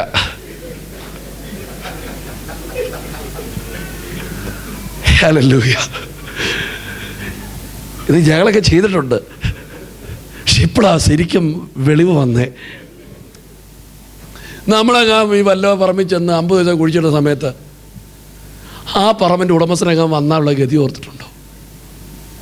മിണ്ടുന്നില്ല. നല്ലൊരു കാറ് കണ്ട് യേശുവിൻ്റെ നാമത്തിൽ ഇത് ഞാൻ അവകാശം വെക്കുമെന്ന് പറയുമ്പോൾ ഗൾഫിൽ വർഷങ്ങൾ ജോലി ചെയ്ത് വെയിൽ കൊണ്ട് വാങ്ങിയ അച്ഛൻ അതിനകത്തിരുന്നത് കണ്ടെങ്കിൽ കേട്ടില്ല നിങ്ങൾ ആരും കേട്ടില്ല. സ്വതന്ത്രം അത് വിശ്വാസമൊന്നും സത്യം പറഞ്ഞാലല്ല, പിന്നെ നമുക്കൊരു ആശ്വാസമായിട്ട് വിശ്വാസമായിട്ടൊക്കെ വെക്കാം. കേട്ടില്ല. ഇങ്ങനെ ചെയ്യുമ്പോൾ പരിശുദ്ധാത്മാവ് നമ്മുടെ കൂടെ ഉണ്ടെങ്കിൽ എന്നാ പറയും? ചെയ്തോ മക്കളെ, അല്പം കൂടെ ഉറപ്പോടെ ചെയ്യാൻ പറയുമോ? പരിശുദ്ധാത്മാ പറയും അന്യൻ്റെ മുതൽ എന്ത് ചെയ്യരുത്, സ്തോത്രം പറയാൻ പറ്റുമെങ്കിൽ. ഇത് മറ്റൊരു വാക്കിൽ പറഞ്ഞൊരു ഭയങ്കര മന്ത്രവാദമാണ്. മന്ത്രവാദി എന്താ ചെയ്യുന്നത്? ഒരു മുട്ട കൊണ്ട് കുഴിച്ചിടും. നമ്മൾ കൊണ്ടുപോയി ഒരു 50 ദിവസം കുഴിച്ചിടും. മുട്ട 10 ദിവസം കഴിയുമ്പോൾ പൊട്ടിപ്പോവുകയും ചെയ്യും, 50 ദിവസം അവിടെ കിടക്കുകയും ചെയ്യും. സത്യം പറഞ്ഞാൽ വീര്യം നമ്മുടെ തന്നെയാണ്. കേട്ടില്ല. ഞാൻ എവിടെയോ പ്രസംഗിച്ചാൽ പറഞ്ഞു 50 പൈസ എടുക്കണം, അതിൻ്റെ കൂടെ ഒരു 50 പൈസ ഇട്ടിട്ട് ഒരു മുട്ടായി തന്നെയാണ്, അത്രേ ഉള്ളൂ. നിനക്ക് എന്തൊക്കെ വേണോ അത് ദൈവം തരും. കൈകളെ ഉയർത്തി ഒന്ന് ദൈവത്തെ ശ്രദ്ധിച്ചാട്ടെ. സ്തോത്രം. നിങ്ങൾ ഓർക്കരുത് ഈ പാസ്റ്റർ ഗൾഫിൽ വന്ന് ഇങ്ങനെയൊക്കെ പ്രസംഗിക്കുമോ. ഇങ്ങനെ പ്രസംഗിക്കത്തുള്ളൂ, എനിക്കിങ്ങനെ അറിയൂ. സ്തോത്രം. പ്രിയപ്പെട്ടവരെ ശ്രദ്ധിച്ചാട്ടെ. യേശു വചനം പ്രസംഗിച്ചു, നിത്യജീവനെ കുറിച്ച് പ്രസംഗിച്ചു. ജനമെല്ലാം എന്ത് ചെയ്തു? അപ്പോൾ യേശു പതിയെ പത്രോസിൻ്റെ അടുക്കൽ വന്നിട്ട് പറഞ്ഞു, ഇങ്ങനെ പോയാൽ പ്രസ്ഥാനപ്പെട്ടു അല്ലേ, ഇച്ചിരി അഡ്ജസ്റ്റ് ചെയ്ത്. യേശു അങ്ങനെ പറഞ്ഞില്ല. യേശു പറഞ്ഞു, ഇത് വഴി, ഇതും വഴി, ഇതും വഴി, ഇത് പോകാൻ മനസ്സുള്ളവർ പോകും. ഇപ്പോൾ ഒന്നും പോകരുത്. ഞാൻ യേശുവിൻ്റെ സ്റ്റേറ്റ്മെൻ്റ് പറഞ്ഞ നിങ്ങൾ പോകാൻ മനസ്സുള്ളവർ. എന്നിട്ട് യേശു പറഞ്ഞ അടുത്തൊരു വാക്ക്, ആ പോയവർ ആരാന്നറിയാമോ? അത് പിതാവ് നടാത്ത തൈകളാണ്. ഒരു വ്യക്തി കൃപയിൽ നിന്ന് പിന്മാറിപ്പോയെങ്കിൽ അതിന് കാരണം അവിശ്വാസ പാസ്റ്റർ വഴക്ക് പറഞ്ഞതോ അവരെ ചർച്ചിലെ വിശ്വാസം ഞോണ്ടിയതോ ഒന്നും അല്ല, ചാണ്ടി ഞോണ്ടിയതല്ല. സ്തോത്രം. ഒറ്റ കാര്യമുള്ളൂ, ദൈവം അവനെ നട്ടതല്ല. ഇതിനകത്ത് നിനക്കൊരു ദൂതുണ്ട്. അനവധി ഈശാനമൂലലുകൾ, അനവധി കൊടുങ്കാറ്റുകൾ, അനവധി തിരമാലകൾ നിന്റെ കുടുംബത്തിന് നേരെ ആഞ്ഞടിച്ചിട്ടും അകത്തും പുറത്തും പീഡനങ്ങൾ വന്നിട്ടും നീ കൃപയിൽ നിന്ന് ഇളകിപ്പോകാതെ കഷ്ടതയുടെ തീച്ചൂളയുടെ നടുവിലും പ്രതികൂലത്തിന്റെ അഗ്നിച്ചൂളയിലും നീ ആയിട്ടും നീ കൃപയിൽ നിന്ന് വീണുപോകാതെ അവന് ഇന്ന് രാത്രിയിലും സ്തുതിക്കുമ്പോൾ, ഇന്ന് രാത്രിയിലും ആരാധിക്കുമ്പോൾ അതിന്റെ പിന്നിൽ നിന്നോട് ദൈവം പറയുന്നൊരു വാക്കുണ്ട്, നിന്നെ നട്ടത്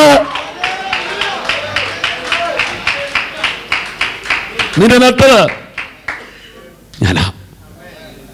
ഇന്ന് രാത്രി നീ ഇവിടെ വന്നിരിക്കുമ്പോൾ നിന്നോട് പറയുന്ന ദൂതിത, നിന്നെ നട്ടത്. പറഞ്ഞേ പ്രൈസ് ഗോഡ്. ശബ്ദം ഉയർത്തി ദൈവത്തെ ഒന്ന് സ്തുതിച്ചാട്ടെ. യേശുവിലേക്ക് പോകുവാൻ മനസ്സുണ്ടോ? അവിടെയാണ് ലോകത്തെ ഞെട്ടിക്കുന്നൊരു ശബ്ദമായിട്ട് പത്രോസ് തന്റെ നിലപാട് പറഞ്ഞത്. നീ എന്ത് ചോദിച്ചു? പോകാൻ മനസ്സുണ്ടോ എന്നോ? എവിടെ പോകും?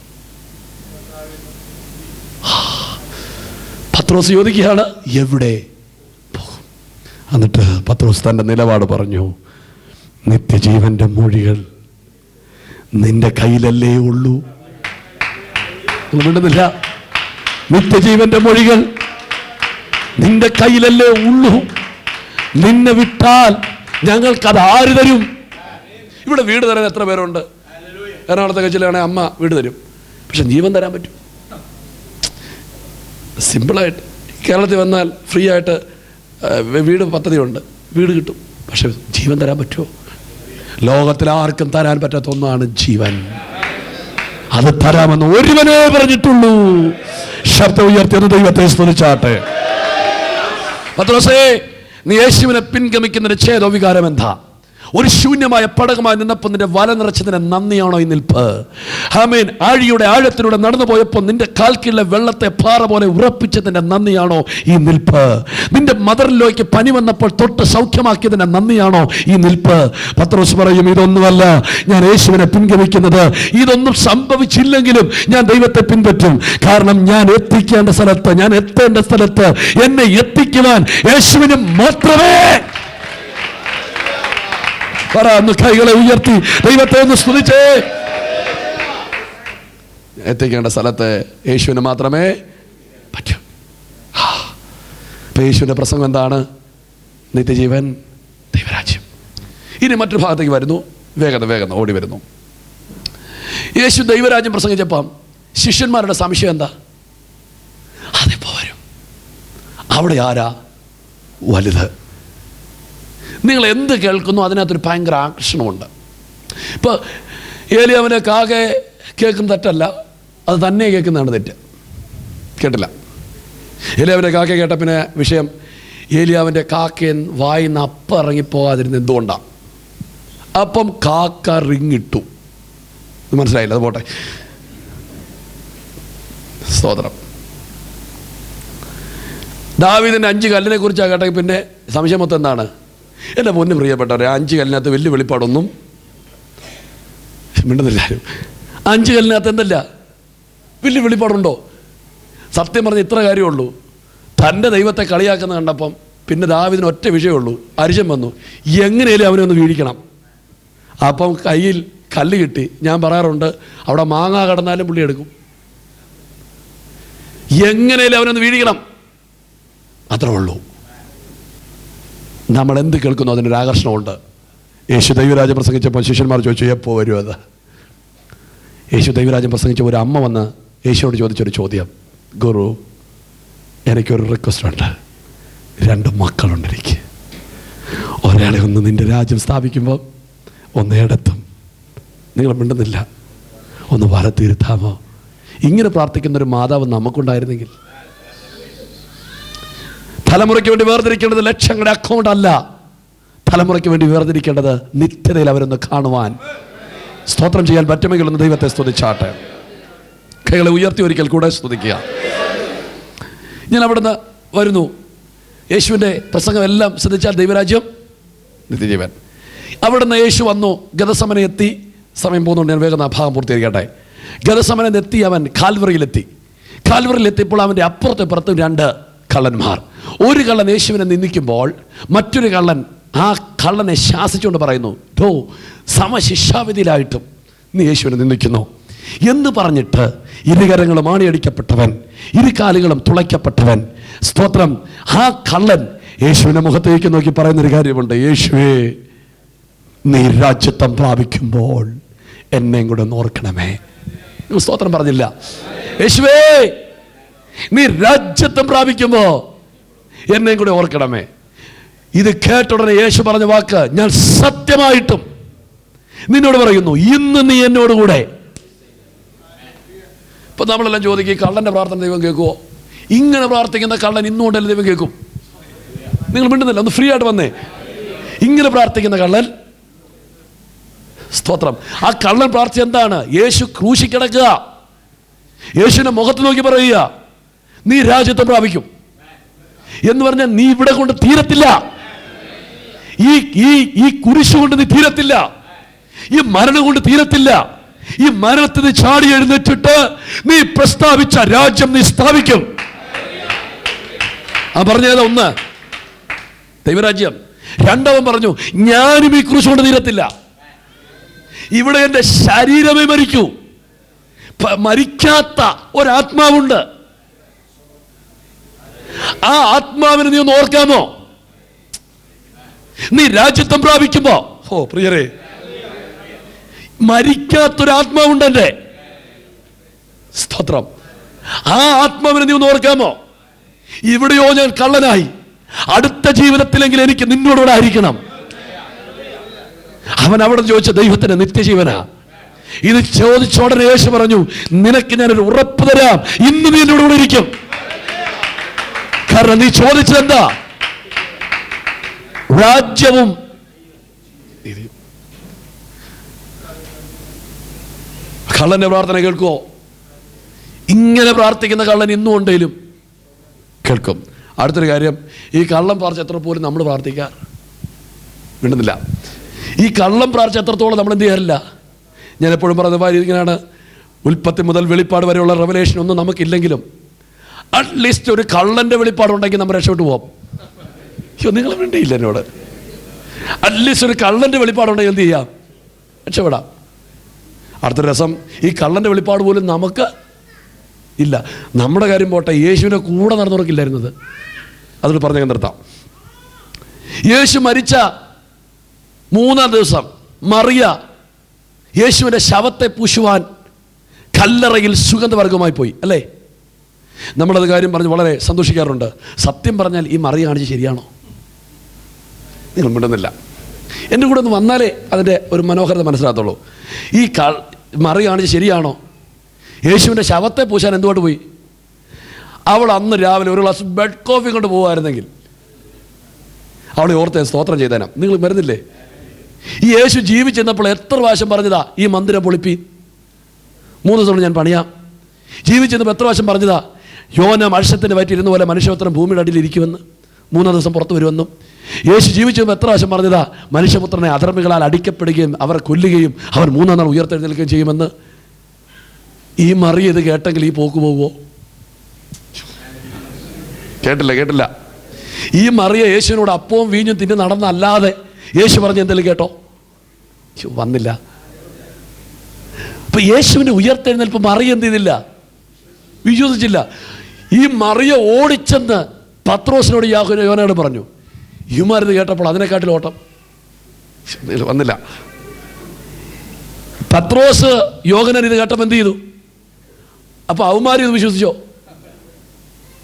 ഈ പത്രോസ് യോഹന്നാനെയും യാക്കോബിനെയും യേശു കൂട്ടിക്കൊണ്ടുപോയി സ്പെഷ്യൽ ക്ലാസ് കൊടുത്ത മർരൂപമലയിലും ഗദസമനയിലും യായിറോസിന്റെ വീട്ടിലും പോയി എന്ത് ചെയ്തു? പക്ഷേ ഈ മർരൂപമലയിൽ വെച്ച് എന്തെന്നറിയത്തില്ല, അല്പം ഡയബറ്റീസിന് അസുഖമായിരുന്നെന്ന് തോന്നുന്നു, പുള്ളി ഉറങ്ങിപ്പോയി. ഗദസമനയിൽ വെച്ച് മർരൂപമലയിൽ ഉറങ്ങി. ഉറക്കുന്ന ചാടി എഴുന്നേറ്റപ്പോഴാണ് തേജസ് കാണുന്നത്. ശ്രദ്ധിച്ചേ, അവിടെ കൊണ്ടുപോയി ഒറ്റ വിഷയമുള്ളൂ, ഞാൻ പുനരുത്ഥാനം ചെയ്യും. സ്പെഷ്യൽ ക്ലാസ് കൊടുത്തവർ എന്ത് ചെയ്തു? മറന്നുപോയി. അപ്പം മറിയയും യേശുവിന് ഉയർപ്പ് വിശ്വസിക്കുന്നില്ല, പത്രോസും യോഹന്നാനും അത് വിശ്വസിച്ചില്ല. അടുത്ത അനക്കണ്ട രസം, ഇവരെല്ലാവരും ഓടിച്ചെന്ന് ശിഷ്യന്മാരോട് പറഞ്ഞു യേശു ഉയർത്തെഴുന്നേറ്റെന്ന്. അപ്പം നമ്മുടെ തോമസ് ഒട്ടും വിശ്വസിക്കുന്നില്ല. തോമസ് പറയും അങ്ങനെ എന്ത് ചെയ്യത്തില്ല, പറഞ്ഞോ കേട്ടെ, അങ്ങനെ എന്ത് ചെയ്യത്തില്ല, സംഭവിക്കത്തില്ല. മറിയ വിശ്വസിക്കുന്നില്ല, ശിഷ്യന്മാർ വിശ്വസിക്കുന്നില്ല. ശ്രദ്ധിച്ച പ്രിയരെ, അവർ ആര് വിശ്വസിക്കാതിരിക്കുമ്പോ ഒരു കള്ളൻ പറയുക ഞാൻ വിശ്വസിക്കുന്നു. നിങ്ങൾ വന്നില്ല, എൻ്റെ കൂടെ വന്നാട്ടെ. ഞാൻ പറഞ്ഞേ വിശ്വസിക്കുന്നു. സ്തോത്രം. അപ്പം അവിടെ എല്ലാം കിടക്കുന്ന എന്താ? ദൈവരാജ്യം. പറഞ്ഞാട്ടെ പ്രിയരെ, നിത്യജീവൻ. യേശു മരിച്ചു. ഞാൻ അവിടെ നിർത്തിയേക്കാം, യേശുവിൻ്റെ പ്രസംഗം നിർത്തിയേക്കാം. യേശു മരിച്ചു, അടക്കപ്പെട്ടു, ഉയർത്തെഴുന്നേറ്റു. അപ്പോസ്തലർ പ്രവൃത്തി 1:1. തെയോഫിലോസേ, ഞാൻ എഴുതിയ 1-ാമത്തെ ചരിത്രം. യേശു ക്രിസ്തുവിന്റെ ജനനം, ജീവിത, മരണം, പുനരുത്ഥാനം. അവൻ മരിച്ചിട്ട് ഉയർത്തെഴുന്നേറ്റിട്ട് 40 ദിവസം, കേട്ടെ എത്ര ദിവസം? 40 ദിവസം അവരോട് കൂടെ ഇരുന്ന് വിഷയ പരിപാടി എന്താ? ദൈവരാജ്യം സംബന്ധിച്ച് അവരെ പഠിപ്പിച്ചു. താൻ ജീവിച്ചിരിക്കുന്നെന്ന്. മരിച്ചിട്ട് ഉയർത്തെഴുന്നേറ്റ് വിഷയം എന്താ? 40 ദിവസം എന്ത് പ്രസംഗിച്ചു? ഞാനിവിടെ 3/4 മണിക്കൂർ ദൈവരാജ്യം പ്രസംഗിച്ചപ്പോഴേ നിങ്ങൾ ഉറങ്ങി. അപ്പൊ യേശുവിൻ്റെ കാലത്തൊന്ന് ഓർത്താൽ വളരെ സഹിക്കാതിരിക്കാൻ പറ്റുമോ? 3.5 വർഷം ദൈവരാജ്യം, മരിച്ചിട്ട് എഴുന്നേറ്റിട്ട് 40 ദിവസവും. ഇപ്പൊ ഇത്രയും പ്രസംഗിക്കണത് എത്ര വലുതാ? നിങ്ങൾ ഒന്ന് വന്നേ. ഹല്ലേലൂയ. ഇത്രയും പ്രസംഗിക്കുന്നത് വലുതല്ലേ? 3.5 വർഷം പ്രസംഗിക്കണമെങ്കിൽ, 40 ദിവസം പ്രസംഗിക്കണമെങ്കിൽ ഇതെത്ര വലുതാണ്? അത് വലുതായതുകൊണ്ട് തൻ്റെ ശിഷ്യന്മാരോട് പറഞ്ഞത് ദൈവരാജ്യത്തിന്റെ മർമ്മങ്ങളെ ഗ്രഹിപ്പാൻ നിങ്ങൾക്ക് വരം.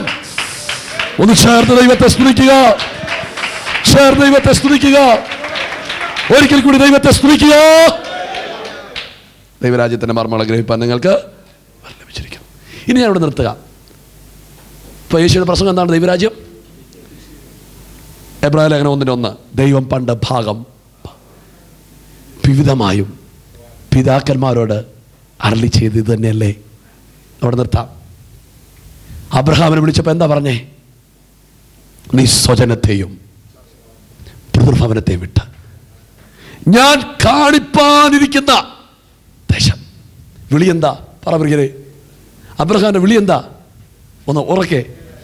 ഞാൻ നിന്നൊരു ദേശം കാണിക്കാൻ പോവുക. അബ്രഹാം അങ്ങനെ യാത്ര ചെയ്ത് കനാനിലെത്തി.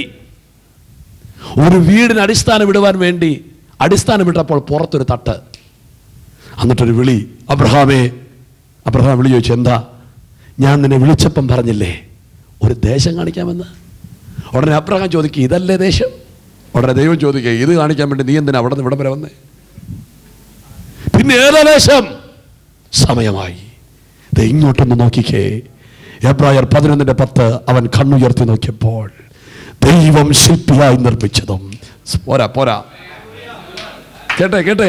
ദൈവം ശില്പിയായി നിർമ്മിച്ചതും പറഞ്ഞേ അടിസ്ഥാനമിട്ടതുമായ ഒരു നഗരത്തെ അവൻ കണ്ടു. അപ്പൊ ഏതായിരുന്നു അബ്രഹാമിനെ കാണിക്കാൻ പറഞ്ഞ ദേശം? പോരാ, നിങ്ങൾ ശ്രദ്ധിച്ചേ.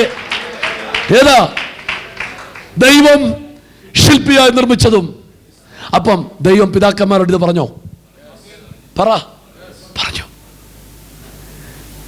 ഇത് കണ്ടുടനെ അബ്രഹാം എന്ത് ചെയ്തു? സ്വന്തം പുത്രനായിരിക്കുന്ന ഇസ്ഹാക്കിനെയും കൊച്ചുമാനായിരിക്കുന്ന യാക്കോബിനെയും അടുത്ത് വിളിച്ചിട്ട് പറഞ്ഞു, മക്കളെ വിളിയുടെ ലക്ഷ്യം കണ്ടു.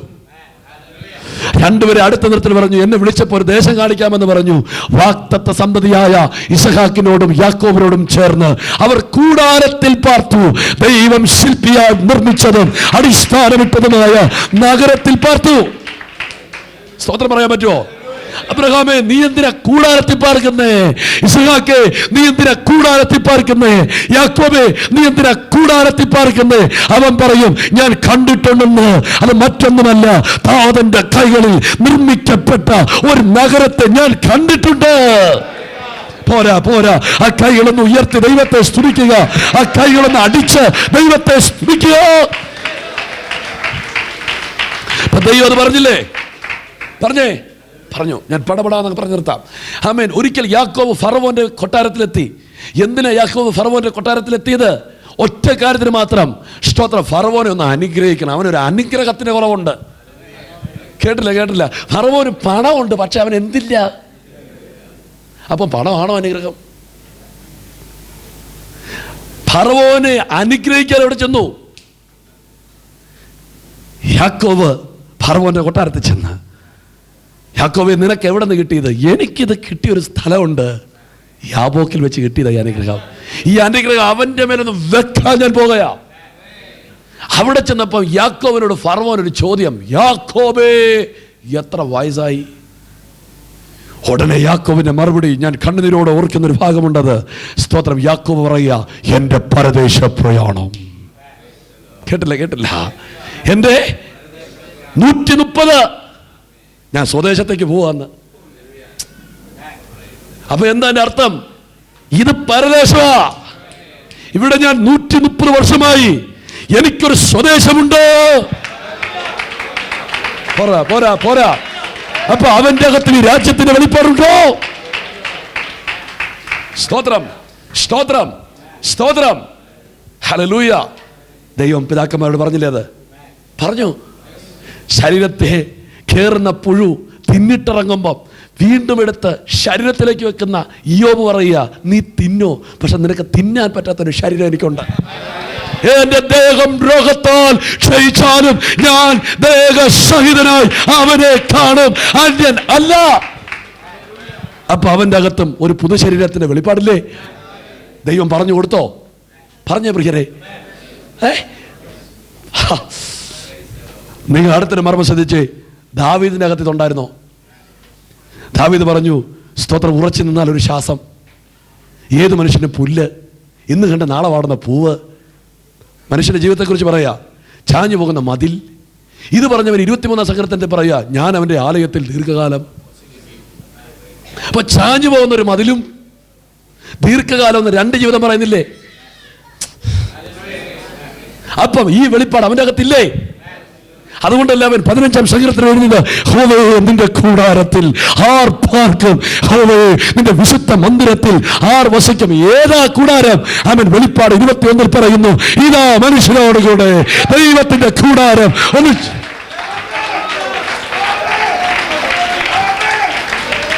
ഒന്ന് ചേർന്ന് ദൈവത്തെ സ്തുതിക്ക്. ഒന്ന് കൈകളെ ഉയർത്തി ദൈവത്തെ സ്തുതിക്ക്. കൈകളെ ഒന്ന് അടിച്ച് ദൈവത്തെ സ്തുതിക്ക്. Praise God. അപ്പൊ അവരുടെ അകത്ത് ഇതുണ്ടോ? ഉണ്ടോ? പറഞ്ഞേ ഹല്ലേലൂയ. 60-ാം സങ്കീർത്തനത്തിൽ വരുമ്പോൾ സ്തോത്രം, കോരഹൂത്രന്മാർ പറയുന്നൊരു വാക്കുണ്ട്, ദൈവം തന്റെ വിശുദ്ധിയിൽ അരുളി ചെയ്തു, ഞാൻ ശെഖേമിനെ അളന്ന് സുക്കോത്ത് താഴ്വരയെ അളക്കും. ഗിലെയാദിനുള്ളത്, ശ്രദ്ധിക്കും പ്രിയരെ, മനശ്ശേരിക്കുള്ളത്, ആമേൻ സ്തോത്രം, എഫ്രയീം എന്റെ തലക്കൊരി, മോവാബിന്മേൽ ഞാൻ ചെരിപ്പറിയും. സ്തോത്രം, ഫെലിസ്ത്യ ദേശമേ നീ എന്റെ നാമത്തിൽ ജയഘോഷം കൊള്ളുക എന്ന് പറഞ്ഞാൽ ശപിക്കപ്പെട്ടവരെ, അറയ്ക്കപ്പെട്ടവരെ സന്തോഷിക്ക. അതെന്താ? യേശുവിലുള്ള വിടുതല പറയുന്നേ. എന്നിട്ട് അടുത്ത വാക്ക് പറയാണ്, ഹോ ഭയങ്കരം, ഉറപ്പുള്ള നഗരത്തിലേക്ക്. ഒന്ന് വന്നേ പ്രിയരെ, വന്നേ ഉറപ്പുള്ള നഗരത്തിലേക്ക്, ഉറപ്പുള്ള നഗരത്തിലേക്ക്. അപ്പൊ എന്താ പറഞ്ഞത്? ഇതൊന്നും ഉറപ്പുള്ളതല്ല. ഒരു ഉറപ്പുള്ള നഗരമുണ്ട്, ഒരു ഇളകാത്ത നഗരം, ഒരു തകരാത്ത നഗരം, ഒരു നശിക്കാത്ത നഗരം. കൈകളൊന്ന് അടിച്ച് ദൈവത്തെ സ്തുതിക്കുക. അപ്പം കോരഹപുത്രന്മാരുടെ അകത്ത് വെളിപ്പാടുണ്ടോ? ദാനിയേലിന്റെ അകത്ത് ഇതുണ്ടായിരുന്നോ? അതുകൊണ്ടല്ല ദാവീദ് പറഞ്ഞേ, ആകാശമണ്ഡലത്തിൽ നീതിമാന്മാർ നക്ഷത്രങ്ങളെ പോലെ ശോഭിക്കും. ഒന്ന് ചേർന്ന് പറഞ്ഞാട്ടെ. അപ്പൊ ഈ വെളിപ്പാടുണ്ടോ? പുതിയ നിയമത്തിലേക്ക് വരിക. പുതിയ നിയമത്തിലെ വിശുദ്ധന്മാർക്ക് ഇതുണ്ടോ? പൗലോസ് എന്താ പറഞ്ഞത്? നമ്മുടെ പൗരത്വമോ. നിങ്ങൾ എൻ്റെ കൂടെ ഒന്ന് ആവേശത്തിൽ വരിക. നമ്മുടെ പൗരത്വമോ. പരദേശികളാണ് നമ്മൾ. ഇവിടെ നമുക്ക് നിലനിൽക്കുന്ന നഗരം. അപ്പൊ അവന്റെ അകത്ത് ഇതില്ലേ? പത്രോസ് എന്താ പറഞ്ഞത്? പരദേശികളും പ്രവാസികളുമായ നമ്മൾ. ഒന്ന് ചേർന്ന് ദൈവത്തിന് നന്ദി പറഞ്ഞേ. അപ്പൊ അവരുടെ അകത്തല്ല ഈ നിത്യത്തിന് വെളിപ്പാടില്ലേ? അടുത്തൊരു രാജ്യത്തിന് വെളിപ്പാടില്ലേ? സ്തോത്രം പറഞ്ഞേ. സ്തോത്രം, സ്തോത്രം, സ്തോത്രം, സ്തോത്രം, സ്തോത്രം. ഒന്നാമയും പറഞ്ഞാട്ടെ. കൈകളെ ഉയർത്തി സ്തുതിച്ചാട്ടെ. ഉടനെ നിങ്ങൾ പറയും, ഇതൊക്കെ അബ്രഹാമിനുള്ള വെളിപ്പാടാ, യാക്കോബിനുള്ള. ഞങ്ങൾ പാവം. നിങ്ങൾ മിണ്ടുന്നില്ല. ഞങ്ങൾ കേരളത്തിൽ ജീവിച്ച 2ാം ക്ലാസ്സുകാർക്കും 3ാം ക്ലാസ്സുകാരുമായ നമ്മുടെ പിതാക്കന്മാർക്ക് ഇത് കിട്ടിയില്ലായിരുന്നോ? പൂർവ പിതാക്കളും അപ്പോസ്തല. ഞാൻ പാടുന്ന ഒന്ന് നിങ്ങൾ കേട്ടെ. ദൂരവേ ദർശിച്ച് ഭാഗ്യദേശം ആകയാൽ ഛേദമൻ നെണ്ണി ലാഭം അന്യർ എന്നെണ്ണി ലോകമതി. നിങ്ങളുടെ ഉള്ളം കത്തിയില്ല. പൂർവവിനാക്കേള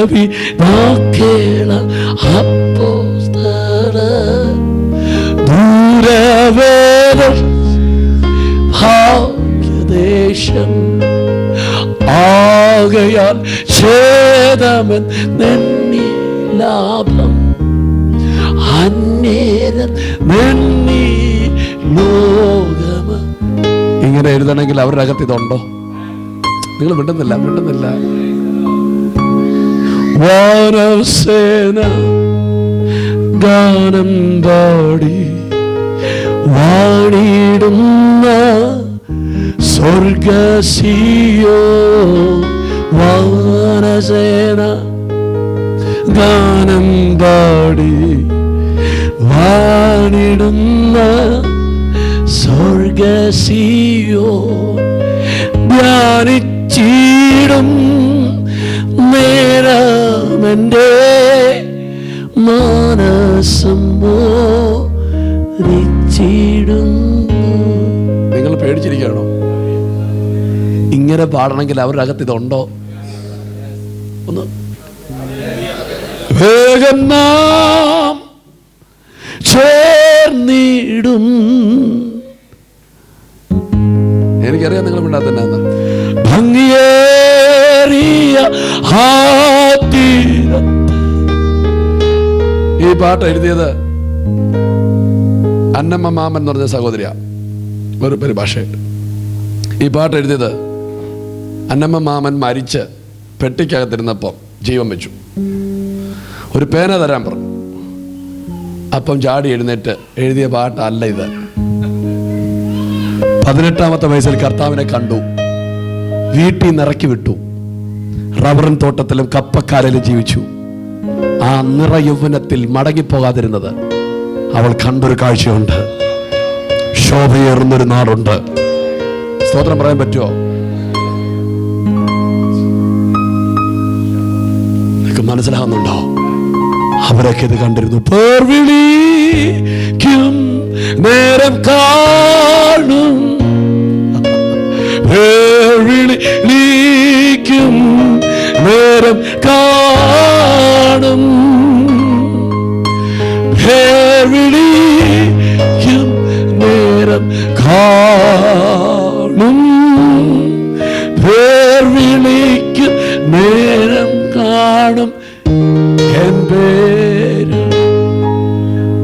നിങ്ങളുടെ ഉള്ളൊന്ന് തൊടട്ടെ പ്രിയരെ. ഇങ്ങനെയൊക്കെ എഴുതണമെങ്കിൽ അവരുടെ അകത്ത് ഇതുണ്ടായിരുന്നോ? പറ.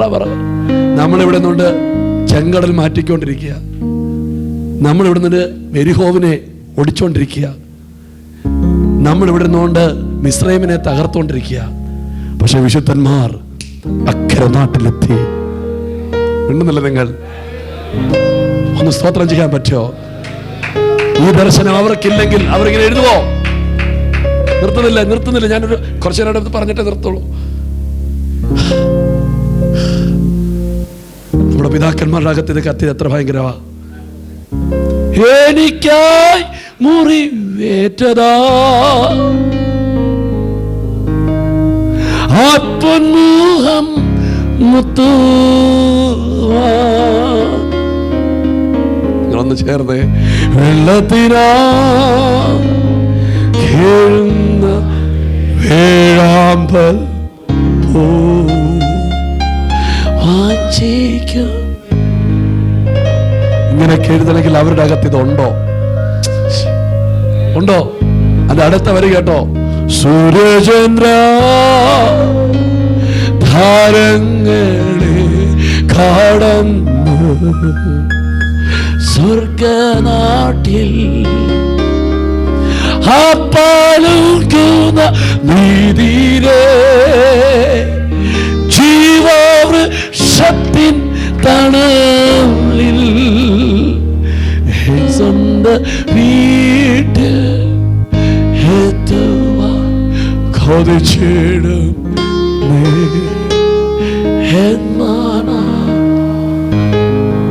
നമുക്കിന്നങ്ങ് പോവാതിരുന്നാലോ? മനസ്സിലായില്ലേ? നമ്മുടെ ഇവിടുത്തെ ആൾക്കാര് പുഴയെപ്പറ്റി എഴുതി, നദിയെപ്പറ്റി എഴുതി ഓസ്കാർ വാങ്ങുമ്പോൾ എഴുത്തും വായന അറിയാത്ത നമ്മുടെ പിതാക്കന്മാരുടെ അകത്ത് കേട്ടില്ല, നിത്യത പ്രകാശിച്ചപ്പോ പുഴ കടന്നു, നദി കടന്നു, കേട്ടെ സൂര്യൻ കടന്നു, ചന്ദ്രൻ കടന്നു, അതിന്റെ അപ്പുറത്ത് ആ പളുങ്കു നദിയിലെത്തി, ജീവവൃക്ഷത്തിന്റെ തണലിലെത്തി, സ്വന്തം വീട്ടിലെത്തി. ആമേൻ പറയാൻ പറ്റുമോ? 2ാം ക്ലാസ്സുകാർക്ക് ഇത് മനസ്സിലായെങ്കിൽ നമുക്കത് തരത്തില്ലേ? ഒന്ന് സ്തോത്രം പറഞ്ഞാട്ടെ. രാത്രി കാലം കഴിഞ്ഞിടാറായി, യാത്രയും തീരാറായി, ഈ ലോക യാത്രയും തീരാറായി. നിങ്ങൾ മിണ്ടുന്നില്ല. രാത്രി കാലം കഴിഞ്ഞിടാറായി, യാത്രയും തീരാറായി, ഈ ലോക യാത്രയും തീരാറായി. നിങ്ങൾ വന്നില്ലല്ലോ. ഇതൊക്കെ പാടണമെങ്കിൽ അവരുടെ അകത്ത് ഇതെന്ത് ഭയങ്കരമാണ്.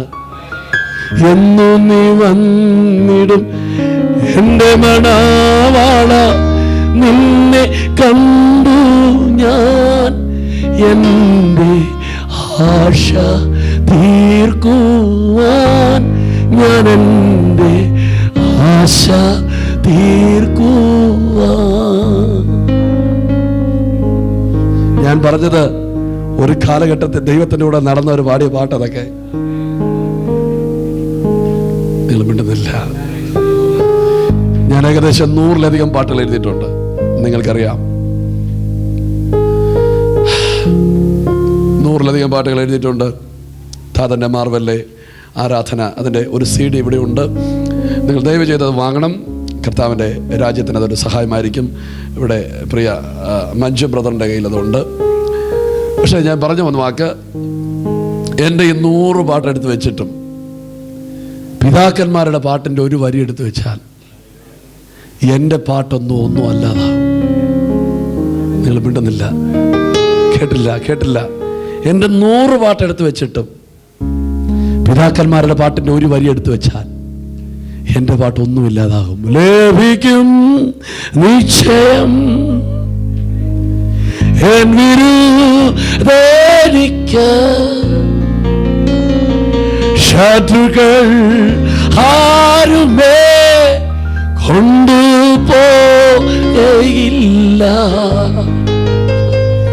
ഭാവിക്കും അന്നു ഞാൻ രാജൻ കൈയിൽ നിന്നും ദൂതന്മാരുടെ മാധ്യത്തിൽ.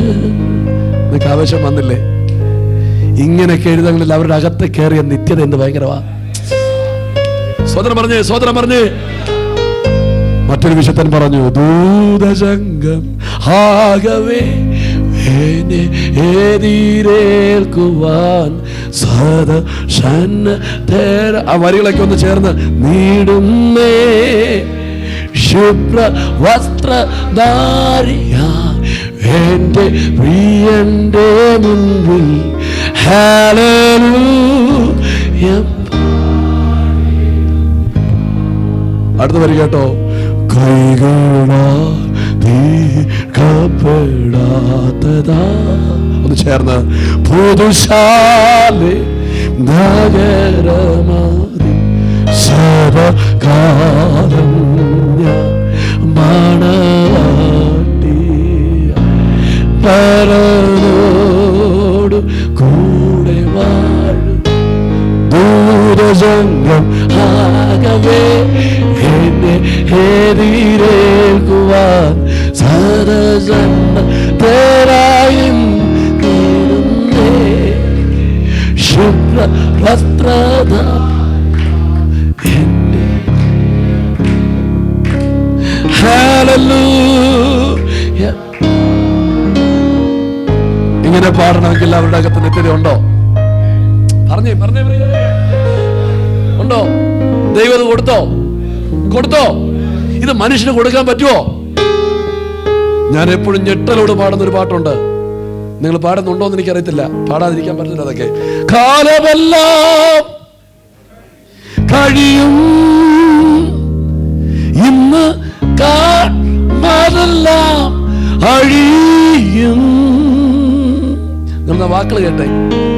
പിന്നെ ശ്രദ്ധിച്ചേ, പിന്നെ പുതുയുഗം വിരിയും, തിരികെ വരാതെ നാം നിത്യതയിൽ മറയും. കാലമെല്ലാം കഴിയും, ഇന്ന് പറഞ്ഞേ കാണുന്നതെല്ലാം അഴിയും. കേട്ടെ, പിന്നെ ഒരു പുതിയ യുഗം. കേട്ടില്ല. പിന്നെ ഒരു പുതിയ യുഗം. ഞാൻ പിന്നെ തിരിച്ചു വരത്തില്ല, ഞാൻ നിത്യതയിൽ മറയും. ഓ, നിങ്ങളുടെ ഉള്ളത്തിന് സന്തോഷമുണ്ടോ? ഞാൻ ഈ വചനങ്ങൾ പ്രസംഗിക്കുമ്പോൾ ഞാൻ പലയിടത്തും കാണാറുണ്ട് സ്വർഗത്തിന്റെ മഹത്വം അതുപോലെ ഇറങ്ങി വരുന്നത്. എന്തോ നിങ്ങളുടെ അകത്ത് ഒരു സ്വർഗ സന്തോഷം ഉണ്ടാകുന്നില്ലേ? ഇല്ലേ? ഹല്ലേലൂയ. ഞാനിത് പ്രസംഗിച്ചു കഴിഞ്ഞ് പുത്തൻ യെരൂശലേം ദർശിച്ചവരെ ഒത്തിരി പേരുണ്ട്. സ്വർഗത്തോളം എടുക്കപ്പെട്ടവർ ഒത്തിരി പേരുണ്ട്. ഇതിനകത്തിരിക്കുന്ന ചിലർക്കൊരു ബ്രേക്ക് ത്രൂ ആയിരിക്കും. യോഹന്നാൻ കണ്ടതുപോലെ സ്വർഗത്തെ കാണുന്ന, പൗലോസ് കണ്ടതുപോലെ മൂന്നാം സ്വർഗത്തോളം എടുക്കപ്പെടുന്ന, യെശയ്യാവ് കണ്ടതുപോലെ ഉയർന്നും പൊങ്ങിയിരിക്കുന്ന സിംഹാസനത്തിൽ സ്തോത്രം ചെയ്യാൻ പറ്റുമോ? ചേർന്ന് സ്തോത്രം ചെയ്യാൻ പറ്റുമോ? എത്ര പേർക്ക് ഇന്ന് ഈ സമയം കർത്താവിനെ സ്തുതിക്കാൻ പറ്റുന്നുണ്ട്? അപ്പൊ ദൈവം എല്ലാ കാലഘട്ടത്തിലും ഇത് പറഞ്ഞു കൊടുക്കാറില്ലേ? ഉണ്ടോ പ്രിയരെ? ഈ കാലഘട്ടത്തിൽ നമുക്കത് തന്നില്ലേ? സ്തോത്രം പറയാവോ? ഇതെത്ര ഭയങ്കരമാ! ഇതിനു വേണ്ടിയല്ല നമ്മൾ ചെല്ലുന്നേ. ഇത് കണ്ടപ്പോൾ വിശുദ്ധന്മാർ പറഞ്ഞു, ഞങ്ങൾ അവിടെ എത്തുമ്പോൾ പാരിലാരും പാടിടാത്ത പാട്ടുകൾ പാടും. കേട്ടെ, പാരിലാരും ചൂടിടാത്ത വാടാമുടി ഞാൻ ചൂടും. ജീവന്റെ നാഥനാം ത്യാഗം സഹിച്ചതാ പ്രേമ മണവാളനോട് കൂടെ സിയോൻ പുരിയിൽ വാഴും. ആമേൻ, സ്തോത്രം. എൻ്റെ ഭാഗ്യകാലം ഓർക്കുമ്പോൾ എൻ്റെ ഉള്ളം തുള്ളുകയാ. ഒന്ന് ആമേൻ പറഞ്ഞേ പ്രിയരെ. എത്ര പേർക്ക് ഒരു വിശുദ്ധൻ പറഞ്ഞ വാക്കുകൂടെ പറഞ്ഞങ്ങ് നിർത്താം. ഒരു വിശുദ്ധൻ, നമുക്കൊക്കെ ഒത്തിരി കാര്യങ്ങൾ നമ്മൾ സങ്കല്പിക്കാറുണ്ട്. ഒരു വിശുദ്ധൻ സങ്കല്പിച്ച ഒരു സങ്കല്പമുണ്ട്. അതിങ്ങനെയാ: അവൻ വരുന്ന നാളിൽ എന്റെ കാലം പിടിച്ച് തന്റെ മാവോടു ചേർത്തിടുമേ. ആ സമൂഹമതിൽ അന്നു ആർത്തുഘോഷിക്കും സന്തോഷ. അവൻ വരുന്ന നാളിൽ എന്റെ കരയോട്ട് പിടിച്ചിട്ട് തന്റെ മാറോടങ്ങ് ചേർക്കും. എന്നിട്ട് ആ സമൂഹം, ഏതാ സമൂഹം? അബ്രഹാം, ഇസഹാക്ക്, യാക്കോബ്, മോശ, യോശുവ, ഏലിയാവ്, ദാവീദ്, ദാനിയേല്, പൗലോസ്, പത്രോസ്, തിമോഥെയോസ്, തീത്തോസ്, എപ്പഫ്രദാസ്, സാനുവച്ചൊന്നു വിശ്വസി, ആമേൻ, സ്മിത്ത്, വിഗസ്വർത്ത്, എല്ലാവരുടെ നടുവിൽ ആ സമൂഹമാണ് അന്നു കർത്താരും ആർത്തുഘോഷിക്കും സന്തോഷം. നിങ്ങൾ വിശ്വസിക്കുക, അങ്ങനത്തെ ഒരു നഗരം നമുക്കുണ്ട്. ആയിരിക്കുന്ന ഇരിപ്പിടങ്ങൾ വിട്ട് ഒരു നിമിഷം ഒന്ന് എഴുന്നേറ്റ്, കൈകൾ ഉയർത്തി എല്ലാവരും ഒരുമിച്ച് എഴുന്നേറ്റ്